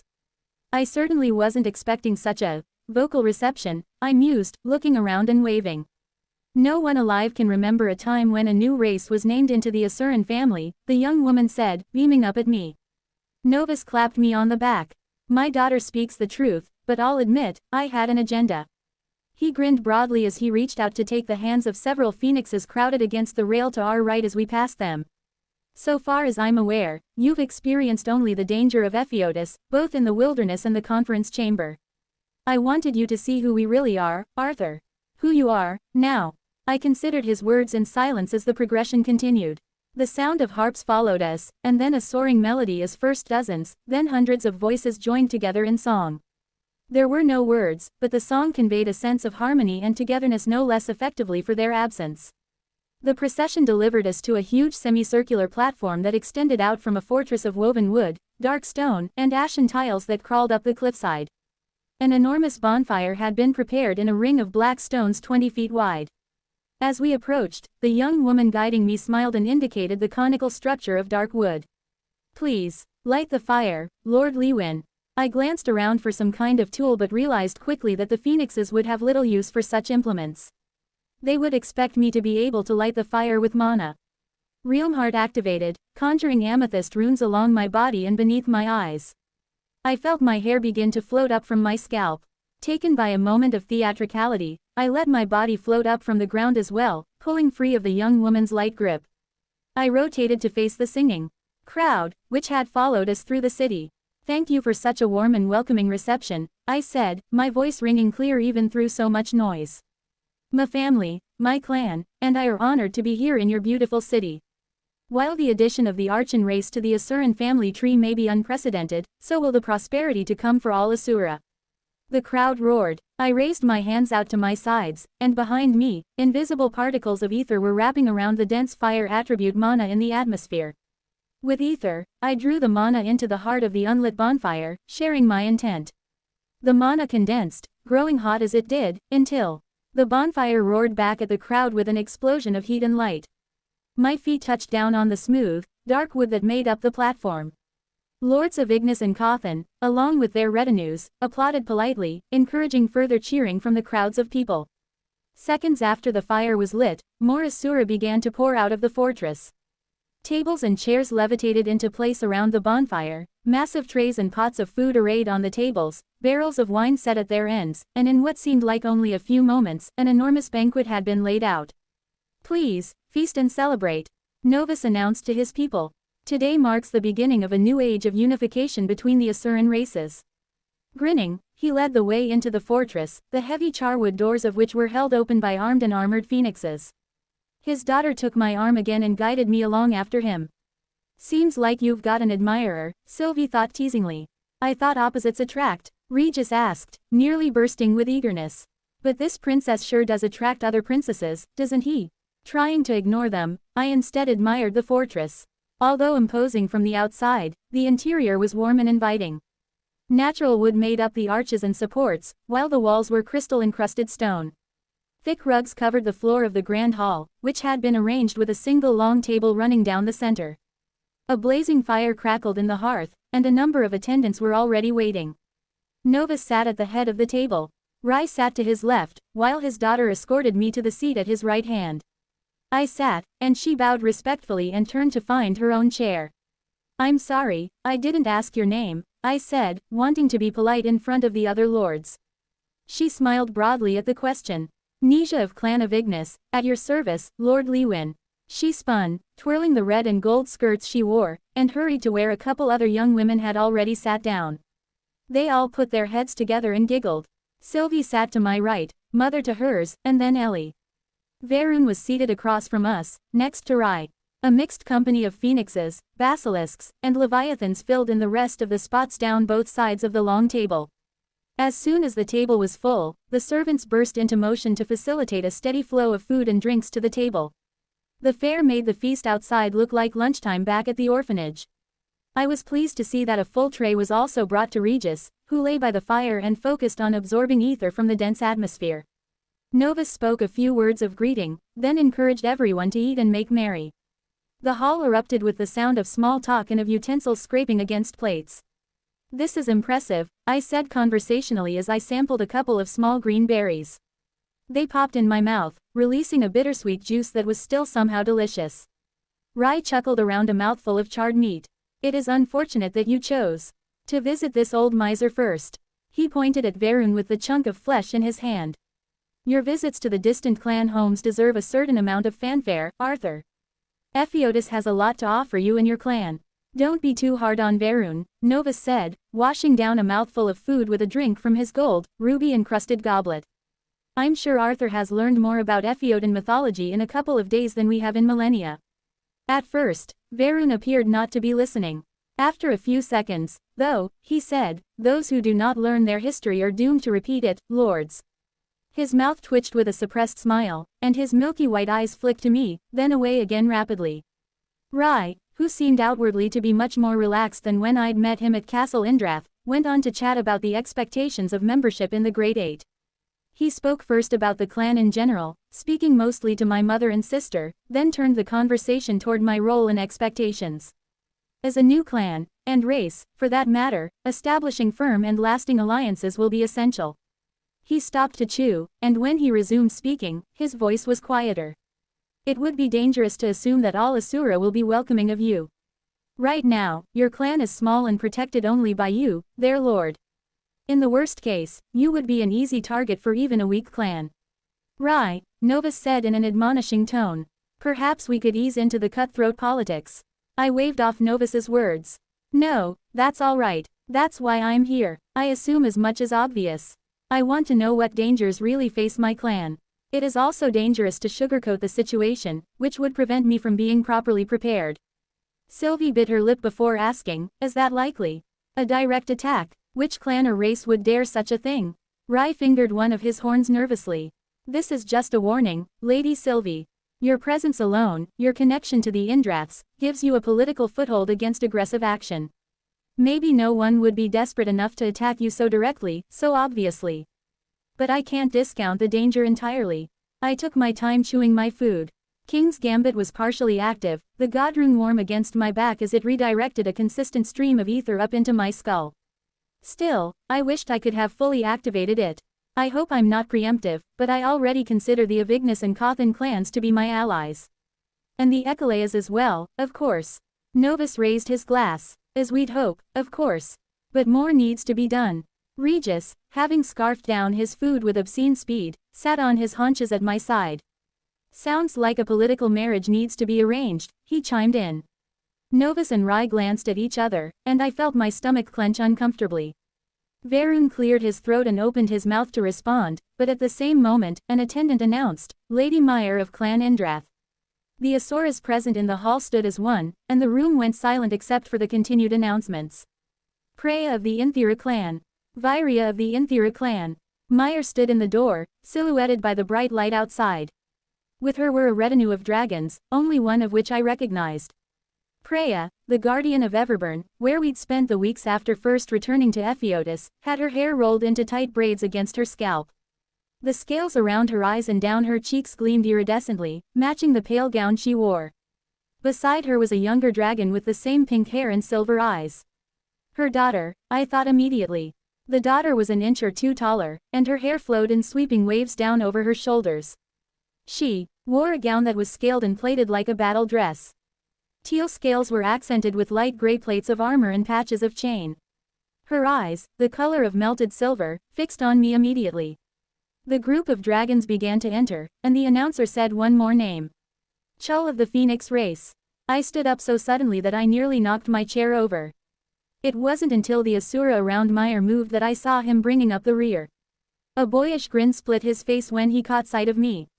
My brother in vengeance. His voice boomed through the great hall like a rockslide, and he bumped Preya's daughter roughly as he hurried by. The entire room froze as he slammed into me, knocking the air from my lungs. I was lifted off my feet in a crushing hug. Ellie laughed in delight. Sylvie leaned back against the table, her gaze jumping from Chull to Meyer. Her concern leaked into me through our connection. I know what you did for me, Chull said in a low rumble. Suddenly he set me on my feet and sank to one knee, his head bowed. I owe you my life, my brother. Whatever you need, from now until the end of my days, you will have. Get up, I moaned, grabbing him by the arm. He did immediately, practically trembling with the desire to serve. His bright eyes, both the orange and blue, gleamed with furious purpose. I sensed a strength in him that hadn't been there before. Not just in his mana signature, which was steadier and more pure, but in his spirit, his very presence of mind and body. More healing than just that provided by the morning pearl had taken place in the hearth, that was clear. A smile flitted across my face, and then the reality of the situation came flooding back in. 2 Phoenix servants were magically causing the table to grow, extending it in both directions. 2 more were carefully shifting the chairs, currently vacant as everyone waited for Meyer to take her seat. Most eyes, though, were Chull and me. Meyer was standing across the dining table exchanging pleasantries with Varun as they waited for new chairs to be grown for all the late arrivals. This took only moments, and when it was done, Novus and Meyer sat simultaneously. Everyone else followed their lead. I caught Novus's eye. He was pale, his focus darting from Meyer to Chull, his jaw working silently. Clearly, he hadn't been expecting her arrival. Clearing his throat, he said, Lady Meyer. A great honor. Thank you for joining us in the Eyrie. A pleasant smile bloomed on her young, beautiful features. I'd only ever seen her in this form around Kejis, but I wasn't surprised that she also used it to engage in clan politics. I wondered idly how many people saw her in her elderly guise. Had her form just been a strategic choice to make a 15-year-old human boy comfortable? But other, much more pressing thoughts overrode this one. As we finally all took our seats again, Chull being offered one between me and Sylvie, I watched Meyer carefully. From the side of my mouth, I asked, what are you doing here? Chull was already reaching for the roasted leg of some beast. He ripped a chunk off the bone with his teeth and answered with his mouth full. I have a message for you from. I held up a hand and mouthed, later, but Chull took no notice. Kara, weird stuff is happening in Alakria. I let out a relieved breath, glad he hadn't said Mordane's name in front of a fortress full of phoenixes. My relief was short-lived as I absorbed what he had said. The situation must have been dire to send a messenger into Epheotis, but I couldn't wrap my head around why it was Chull. He was in immediate danger here. In fact, I was stunned he hadn't been arrested or killed outright. Not only was he a member of the banished Asclepius clan, he was half Jinn. As well, there was a short list of people who knew where the hearth was, but those who could transcend the boundary between Decathan and Epheotis were even fewer. Ren or Mordain must know about this, perhaps even both. The more I thought, the more worried I became. Before I could answer, though, Novus was speaking. Lady Meyer, who is this guest you bring with you? Chull, you said. An interesting name for a phoenix. And I can't help but notice you didn't mention his clan name. Shifting his focus to Chull, he asked, where do you hail from, brother? Chull started to answer but couldn't, as his mouth was stuffed full. Instead, it was Meyer who answered. Chull is sadly clanless, Lord of Ignis. But he has been adopted into the Lewin clan. There was some mumbling at that from elsewhere along the table. Varun sipped from a clay mug and smacked his lips happily, but Rye and Novus both looked stunned. I wasn't aware, Novus said, his brows knitting as he shot me a furtive, distrustful glance. I resisted the urge to curse. What the hell is Meyer's game here? I needed the phoenixes and basilisks to trust me. Was this some effort by Kejus to drive a wedge between us? But then, I acknowledged simultaneously, he couldn't have accounted for Chull's appearance. The fact that the half-phoenix, half-djinn warrior was even still alive suggested that maybe Kejus didn't know the truth, or even realize that Chull was in Epheotis at all. Was Meyer here on Kejus's orders or in defiance of them? Too many questions, and no way to get answers right now. Focus on what we can do, Sylvie thought. We're here for a purpose. This doesn't actually change anything, unless Meyer makes some other play. Man, things are getting spicy, Regis added from down the table, where he was sniffing around to see if anyone would give him any more food.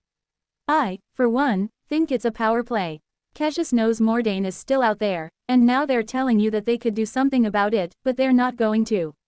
Please, don't let our arrival interrupt the proceedings, Meyer said, breaking an awkward pause in the conversation. What were you talking about? Varun suddenly looked down the table, focusing on Viria, Preya's daughter.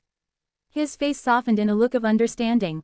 Rai cleared his throat. We were just discussing the Lewin clan's ascension and the need to forge alliances. Meyer laughed. Perhaps it was my own nervousness, but the sound was simultaneously musical and disquieting. Don't tell me dinner has been going on for 10 minutes and you're already trying to marry Arthur off. I assumed we'd have until the first course of dessert, at least. My mind snapped back to Regis's joke and the shared look between Rai and Novus, then to Varun's understanding glance at Viria and Thera. I suddenly understood. I'm afraid there's been some kind of misunderstanding. Varun hummed to himself. He leaned back in his chair and wrapped his arms around himself, his cloudy eyes staring into the distance. It is not uncommon in Epheotis for clans to cement their allegiance through marriage. Asuran offspring take on the aspect of the stronger parental lineage, and then join the appropriate clan. This makes for strong bonds. I understand that such pairings are frequent in your home of Decaden as well. When I didn't answer, Sylvie stepped in.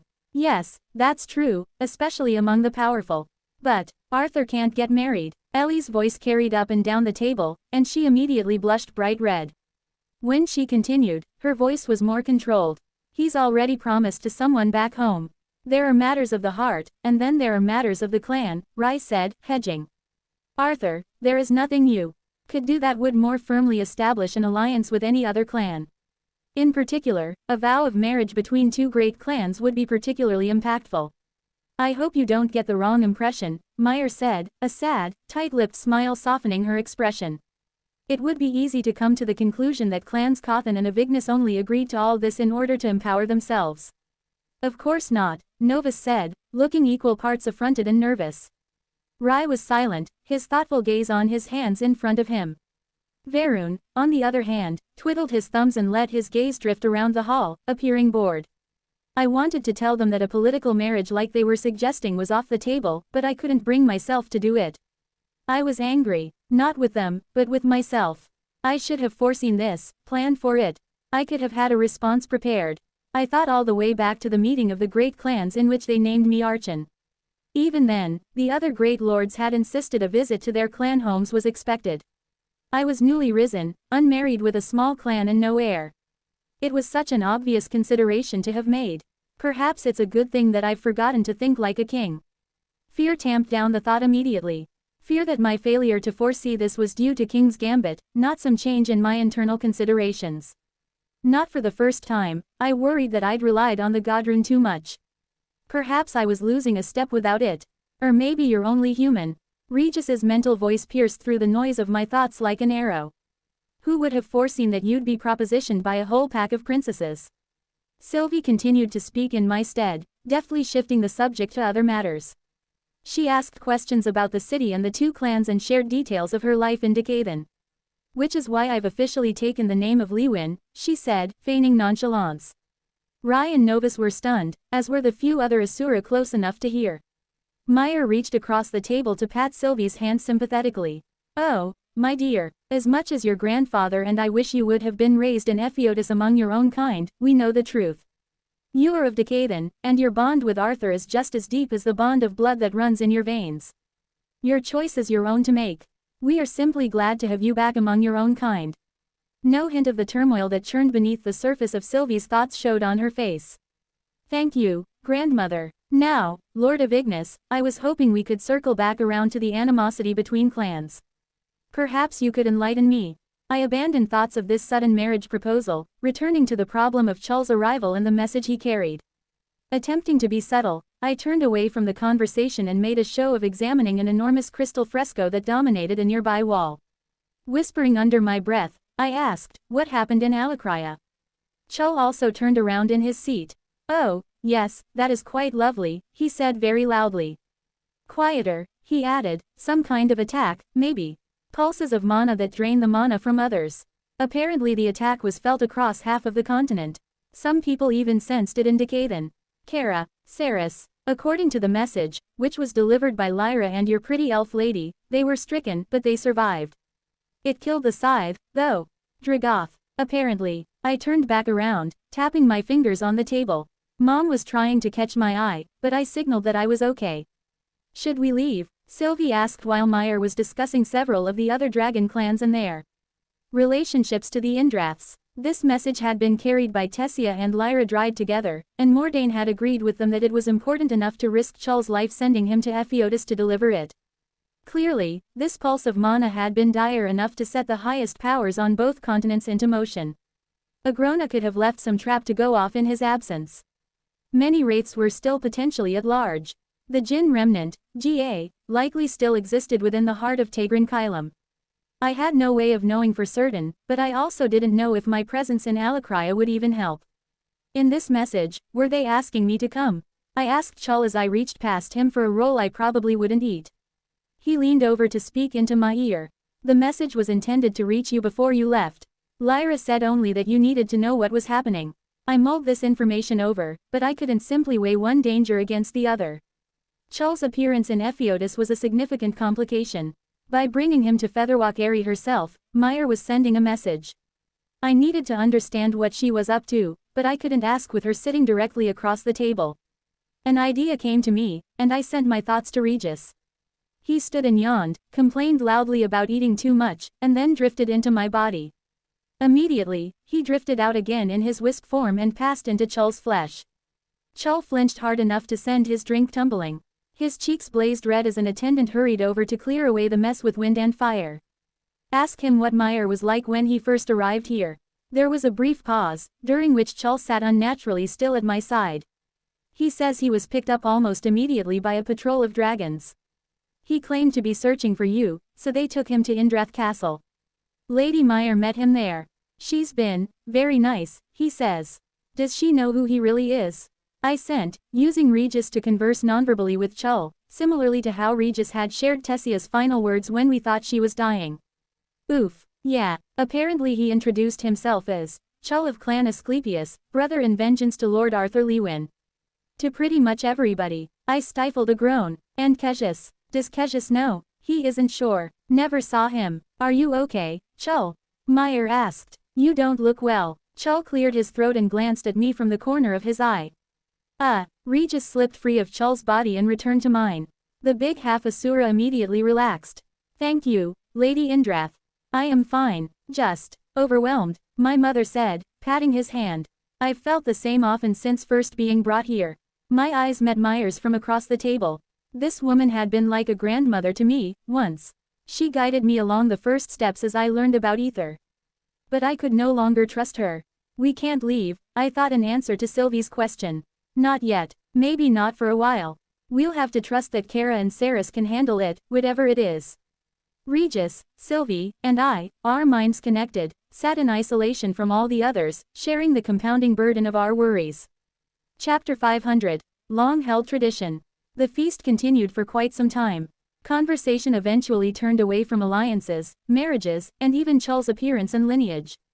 Politics was abandoned in favor of rousing tales of history and legend. All up and down the long table, phoenixes laughed with leviathans and basilisks with dragons.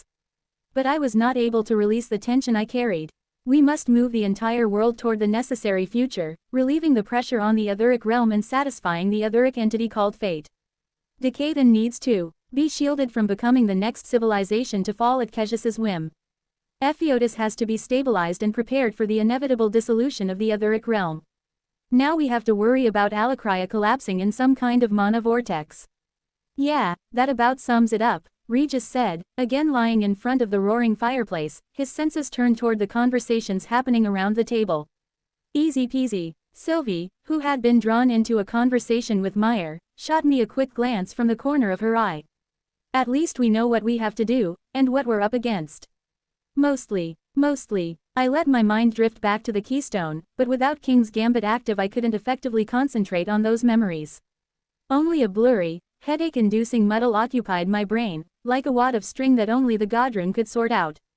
A tap at my shoulder forced me out of my own head.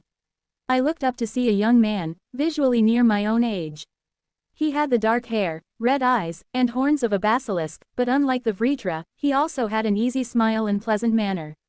Some of us were planning to retire from the dinner and speak more conversationally, he said, his voice tight with nerves. We were hoping you might join us. We can't have the great lords hoarding your time all to themselves, can we? As an afterthought, he added, Lady Sylvie, Lady Eleanor, Lord Chul, you would be welcome too, of course. Chopped liver again, Regis thought. By Asuran standards, I was only a youth myself, and engaging with the younger Asuras was something I'd been hoping to do. And the casual company offered by younger lords and ladies would be a balm for my pressured mind. Still, not sure of decorum, I looked to Varun. He only smiled and gave a very shallow nod, almost like he was dropping off to sleep. I excused myself, and my companions and I followed the young basilisk deeper into the fortress. He seemed to know his way around, suggesting that he'd spent a fair bit of time with the phoenixes. Riven, by the way, he said, shaking my hand as we walked. Riven of Clan Cawthon, eldest surviving son of Lord Cawthon. Surviving? Ellie asked, fidgeting and looking around every corner nervously. I had an elder brother and sister. They both died fighting the Vritra clan, he announced proudly. A worthy cause to give their lives in service of, Chul said solemnly. We arrived at a richly appointed sitting room where several other youthful Asuras were already talking and laughing over glasses of deep red or golden liquid. Seated on plush couches or deep lounge seats in greens, golds, and yellows, the Asuras all jumped up eagerly as I entered behind Riven. I was surprised to see Zelena already there. She was speaking to Viria, daughter of the dragon noble, Preya. Unlike everyone else, who wore fine clothes suited for a royal banquet, Zelena was dressed in tight leathers that made her look more like she was preparing for battle. Which, I supposed, in a way she probably was. There was a mad rush of introductions. Nisha, Lord of Ignis's daughter, introduced herself for the second time, and I also met two of her sisters. Riven, it turned out, had two sisters as well. Chul briefly became the center of everyone's interest when Viria commented on his eyes. The phoenixes in particular were fascinated to hear everything about him, and I was forced to redirect the conversation. Thankfully, they were just as eager to talk about themselves. Chul's interrogation was blessedly short, and no one seemed to notice the inconsistencies in our stories. Wearing her amused half-smirk, Zelena said, we were just discussing something fairly relevant to your arrival, Arthur. I noticed that, while among her peers, she acted younger than she had before. Instead of feeling dour in contrast to their excitement, she seemed almost goading. It isn't every day so many leviathans, dragons, phoenixes, and basilisks are able to come together. Zelena of the Ecaleas has just challenged us to a great clan hunt, Nisha continued, biting her top lip. Her cheeks were flushed, and sparks seemed to flash and flare behind her eyes. Chul's eyes burned with internal light, and he gave me a grim smile. A great hunt in the lands of my forebears. An excellent way to prove the might of of our, clan. I bit my tongue, watching for any reaction to his near slip. When no one seemed to notice, I let out a relieved breath and said, "It would be, Chul, if only we could. I'm afraid such things will have to wait for a later time. Perhaps the next great hunt." "Oh, but you have to participate," Riven said, clapping my shoulder. "To hunt beside 4 other great clans. This isn't a chance that comes often." And, he paused, smiling sheepishly. "Well, we've all desired to see what you can do. A lesser among the Asura, a new race. Surely you can understand." Nisha smirked as she kicked her feet up on a long, low table and rested her hands behind her head. "A chance to get out from under the beaks of these stuffy old lords and ladies for a few days, too." Vairia plucked at a strand of her long, pink hair thoughtfully. "You know, since Lady Meyer is here, we may even be able to secure the promise of a boon from Lord Indrath to the winner. It is a rare occasion," as Riven said. There was a great deal of excited chattering and cheering at this, and Riven quickly fetched a handful of mugs and glasses for my companions and I. "A boon," Sylvie said directly into my mind. "That could be useful, considering." "Maybe, but how big a favor could we really earn just by knocking around a few baby Asura?" Regis thought back from his place near my core. "This boon is unlikely to change things, but as one of the great lords myself." The thought trailed off as I considered the potential implications, knowing that both of my companions were equally correct in their thinking.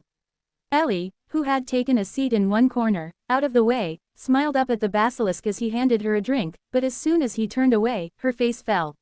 She stared down into the mug with a distant frown. When she caught me looking, though, she brightened. My question must have shown on my face, because she said, "Boo's grumpy that he's been resigned to some kind of barn outside. He doesn't trust all these new smells." Shouts immediately interrupted her, and our attention was drawn to a sudden wrestling match that had broken out between 2 of the basilisks. Vairia only just saved her drink as an end table was toppled to peals of laughter. "Come, my brother," Chul boomed, wrapped up in the energy and excitement. Conjuring his weapon and raising it over his head, he practically shouted, "We cannot turn down such a challenge." There was another round of cheers and applause at that. "Your ward is right, Arthur. Tradition dictates that you, as the youngest clan, can't decline a direct challenge," Zelena said, standing and brandishing her glass like a sword. "Clan Ekalea demands you honor your place among us. To refuse would be to diminish both our clans." Her eyes shone with the light of victory. "What are you up to, Zelena?" I wondered to myself. A thought clicked into place, connecting everything together, and I twisted the dimension ring on my finger, considering what was held within it. "It seems I have no choice but to accept, then." The room erupted into cheers, and the young Asuras hurried to speak over one another as they began to explain the rules. Although the sun shone warmly, the thin mountain air was cold. Enough that my breath became visible with each exhale. I climbed near the rear of our hunting party. We were high in the mountains, already many miles from Featherwalk Eyrie, and had been climbing a nearly vertical rock face for half the day. The wind howled, tugging at me constantly, like a beast waiting for my grip to give out so it could drag me down. Aside from the occasional huffing of breath, the hunting party climbed in silence. It was one of the many rules of the hunt that the ascent was made without the power of flight, at least, in mixed company, as Riven had explained. Had the phoenixes been challenging only each other, they would have prowled the skies in their transformed bodies, but in the presence of dragons, leviathans, and basilisks, and archons, I reminded myself, they challenged themselves against the mountain as their most distant ancestors would have. Riven, Nisha, and the others had wasted no time organizing the venture. The other great lords had been amused at the turn of events but had sanctified the hunt nonetheless. "Among you are the future of your clans, races, and all of Ephiotis," Meyer had said as she led the procession out of the city, lords of Ignis, Cawthon, and Eclaia with her. Many other members of the clans followed behind, though this procession was almost somber compared to the cheering crowd that had greeted our arrival. I understood why. An Asuran hunt was not a casual sporting event. Like the people of Ephiotis, the beasts were starkly powerful. When an adventurer delved into a dungeon within the beast glades, they knew they were risking their lives. An Asuran hunt was no different. The young Asuran nobles marched solemnly in their lords' wake as Meyer spoke. 5 of our 9 great clans are represented here in friendship and trust. Always, though, the Asura have fostered healthy competition between us. The challenges that we have faced build strength and cooperation. As Ephiotis grows more tame, hunts like these ensure the long traditions of our people, both as many and as one, continue to fortify that strength. Put each other to the test, but most of all push yourselves. In honor of your journey, the victorious clan may ask a boon of Lord Indrath and myself, but more than that, I hope you will each fight for the pride of winning such a challenge against such noble competitors." Her gaze had lingered on me for a moment longer than all the others. Our ascent had begun a few miles outside of the city. There, the phoenixes, surrounded by blazing ceremonial signal fires, had again sung a wordless song. We waited in silence as the song built, growing fierce and raucous. The other teams had come to life within the embrace of that song, bursting with energy and light and a lust for glory. "May the greatest of these great clans strike the killing blow," Meyer had called out, her voice ringing across the mountainside and enveloping the phoenix song. With a chorus of battle cries, the Asuran hunters had flung themselves up the sheer cliff at incredible speed. Now, we moved slower, a steady climb instead of a wild clamber. Ahead of me, Ellie made efficient use of her mana, cladding her hands and feet and then pushing the mana into the cracks and folds of the rock, securing herself firmly. She glowed with inner radiance, her mana more potent and responsive to her will than I'd seen before. Sylvie climbed just ahead of Ellie, setting the path and showing her where to place her hands and feet. Chul brought up the rear behind me, the absolute image of concentration. Each clan required 4 hunters. It had been an open question whether Regis was considered an individual in his own right or a manifestation of my power. In the end, Vyria and Nisha together had decided he was something like the guardian beasts of the Titans, a part of me, and as such didn't count against the number from my clan. Instead, my sister was necessarily the 4th member of Clan Lewine's hunting party. "Are you sure?" she'd asked when I first told her my intentions. "You'll just spend the whole time looking out for me, what if we lose because of that?" She had huffed and fidgeted in agitation.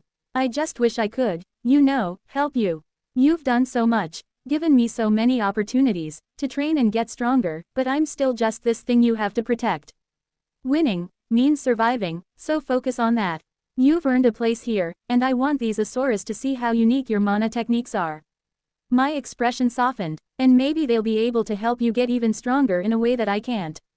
You do realize you're likely one of the strongest mages of your age in all Decathan," Sylvie had added, taking Ellie's arm.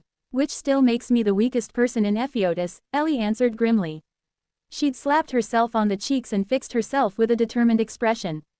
"But I'm not trying to throw myself a pity party. You're right, I'll do my best." Still, even with our words of encouragement, Ellie had stared down at the shimmering bead of condensed power in her hand for several long moments before finally popping it into her mouth. Her eyes had bulged almost out of her head only a moment later when the effects of the elixir hit her. It had been the memory of Winsome's elixir, the one that had ended up saving Tessia's life from the corruption of the Elderwood Guardian, that had spurred me to seek out Novus. The Phoenix Lord had been gracious, hurrying to procure an elixir that would do what I needed. In Decathan, wealthy mages regularly used elixirs to speed the purification of their cores over a long period of time and practice. This elixir would do little to speed up the clarification of her core, but it had filled her with a tremendous amount of highly purified mana that would give her a big power boost, at least until the entirety of the mana was used up. Combined with her ability to condense and store mana in core-like pockets throughout her body, it acted as a temporary buffer to help bridge the gap between her and the rest of the hunters. Nisha and her sisters led the climb. Tradition dictated that the clan hosting the hunt, in this case, the Avignas, as the mountain was their territory, occupy the position of most honor and danger. Vyria, daughter of Preya of the Inthira clan, followed with 3 Indraths close around her. Riven had brought along one of his sisters and his 2 closest friends. Zelena and the Ekalayas climbed just ahead of our own group. Only 4 or 5 more hours at this pace. Nisha called from her position at the front. "We will make camp at the dell above." I tried to see where the folds and ridges of the cliff gave way to this dell she spoke of, by the grey stone seemed to climb forever. "Only 4 more hours," Ellie said between focused breaths.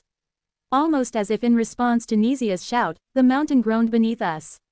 There was a sudden charge in the air, as if a bolt of lightning were about to strike from the clear blue sky.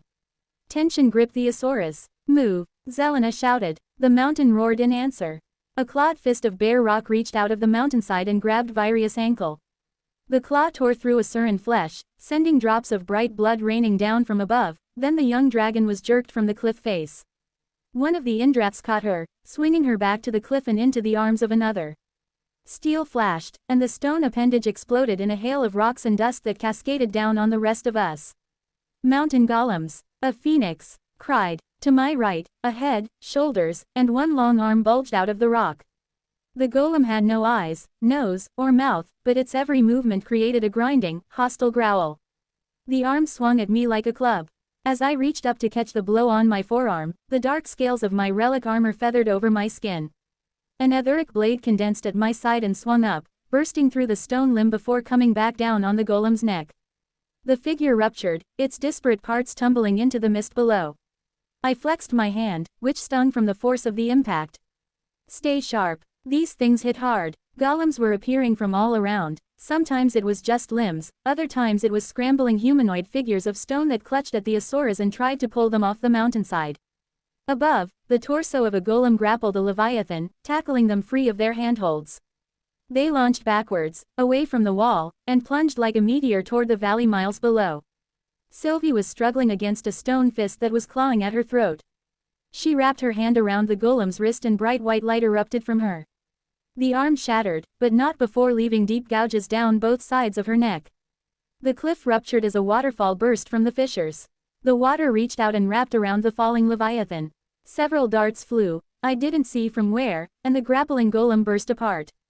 The waterfall slammed the leviathan back into the wall, and as one, the Ekalea clan started to climb even faster, overtaking the Kothans. Beside me, Ellie's eyes darkened as she activated her beast will. I can feel them moving through the rock. She hesitated, then swung aside as a club-like arm broke free of the rock wall and battered at her. Planting both feet on the curve of the golem's exposed shoulder, she leapt into the air and grabbed a better handhold higher up. 2 orbs of mana were left behind in her wake. Their explosion tore divots in the stone but failed to destroy the attacking limb. The very next instant, Chul's weapon smashed against the mountainside, destroying the arm and half the rock it had been protruding from, sending a rockfall tumbling past him down the mountainside. A flailing, half-crushed stone body tore free of the cliff and fell on him, kicking and smashing with what limbs it had left. A golden arrow of light struck Chul, buffering the creature's attacks. In the next instant, a vibrant purple blade swept the golem off him, and it fell to pieces as it tumbled out of sight. I glanced up to meet my sister's gaze, but her focus had already turned toward the stone as she tracked the golem's hidden movement. Above her, though, the Asuras were beginning to outpace us. Recognizing that my worry for Ellie was distracting me from the wider battle, I sent a quick mental command to Regis. He sped from my core to imbue himself into the relic armor. As we'd done to contain Sylvie's power in her first journey to the relictums, I dismissed the armor with Regis embedded inside it. He began pulling away from me, towing the incorporeal armor, stuck in states between the raw atmospheric ether and the physical world, toward my sister. It took only seconds, but each moment was a painful drag on my consciousness. Ellie let out a clipped scream as the armor coalesced around her, very nearly losing her grip on the wall. Sylvie was quick to reach out and offer a supporting hand on her back. My sister stared at herself in surprise. The black scales of the armor were unbroken by the golden inlay or white protrusions of bone. It was sleeker, more graceful. The helm formed to cover her head entirely, leaving only her face exposed. 4 dark horns swept back from the temples. Maybe a little warning next time, she called out before resuming her ascent. As she climbed, she shouted warnings whenever she sensed a golem approaching through the stone, and we fell into a rhythm, the 4 of us moving and fighting together as a team. I had little focus to spare on the Asuras above as they continued to move farther away. Their magic crashed and thundered across the rock face, and we climbed through a constant deluge of shattered rubble. At least one was being dragged limply along by the others, but I couldn't tell who. I think we're nearly through. Nizia's voice echoed down to us some time later. At Nizia's words, I felt Ellie draw on another one of her pools of stored energy as she redoubled her effort to keep climbing. She hesitated, looking for her next handhold, when the mountain under her hands erupted outward. A fist large enough to crush her in it clawed out of the crumbling rock. Ellie had already pushed off, flying backwards as she avoided the worst of the attack. Sylvie's blast of pure mana met Chul's hammer and my own etheric blade as we all struck the fist simultaneously, cracking it cleanly in 2. Ether flooded into God's step as I felt for the paths between my sister and me, but a dull explosion of pure mana pushed her back toward the cliff, and she caught herself on Chul, her arms wrapped around his neck. Both of them wore wide grins. I shot them a glare, wiping the grins from their faces as the mountainside began to split apart all around us. A streak of blue and green flashed into our midst as Zelena fell from above, catching herself in the crater left by the fist. I could already see the shape of an arm forming, dividing from the mountainside itself. Far to my right, a second arm split the cliff, sending huge boulders plunging into the clouds. The mountain itself moves to test us. Zelena yelled, clinging to the bucking rocks as easily as I might climb a ladder. We need to break free or it will cast us all down. I met Sylvie and Chul's eyes in turn. Both nodded fiercely. Hang on, Chul boomed. Ellie clutched tight around his neck, and we began to throw ourselves up the mountain even as it came alive around us. Look out, Ellie yelled in warning. From our right, another huge hand bore down on us, the wind of its passage stirring up a gale that threatened to pull us off the cliff. Sylvie, now, pressing my feet into the rock, I gathered ether in every muscle, tendon, and joint. The sun vanished as the giant hand obscured it. Sylvie's etheric spell took hold, and the world faded to gray, time grinding nearly to a halt. Stone cracked beneath my feet as I stepped away from the cliff. An ether blade formed in my hand and exploded toward my target as I followed up with a burst strike. The world dissolved into a stop-motion blur. There was no sound, no heat or cold, only the perfect synchronicity of my ether and body.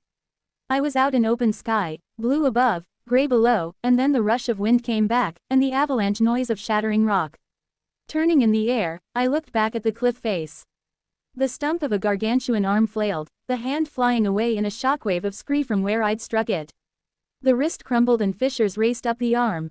I could see the other Asura, well above us, leaping, crawling, and fighting around the giant golem's head like so many ants, their spells and weapons chipping it away bit by bit. My sister's voice reached me again from where she clung to the golem's torso with the others. Art, the giant was crumbling. Soon it would fall away from the mountain entirely, and it would take everyone with it. The etheric pathways, lit up by God's step, folded me into their embrace. I appeared back with my clan, my hands wreathed in etheric lightning as they scrambled for a solid hold. Zelena was staring at me, wide-eyed and doubtful. I matched her gaze. This thing is about to fall. She didn't need telling twice. The Leviathan warrior set the pace, almost flying up the cliff-like body. Although no more small golems attacked, entire sheets of rock began to give way under our hands and feet. Soon we were jumping from one plunging boulder to the next, scrambling for any solid hand or foothold we could find.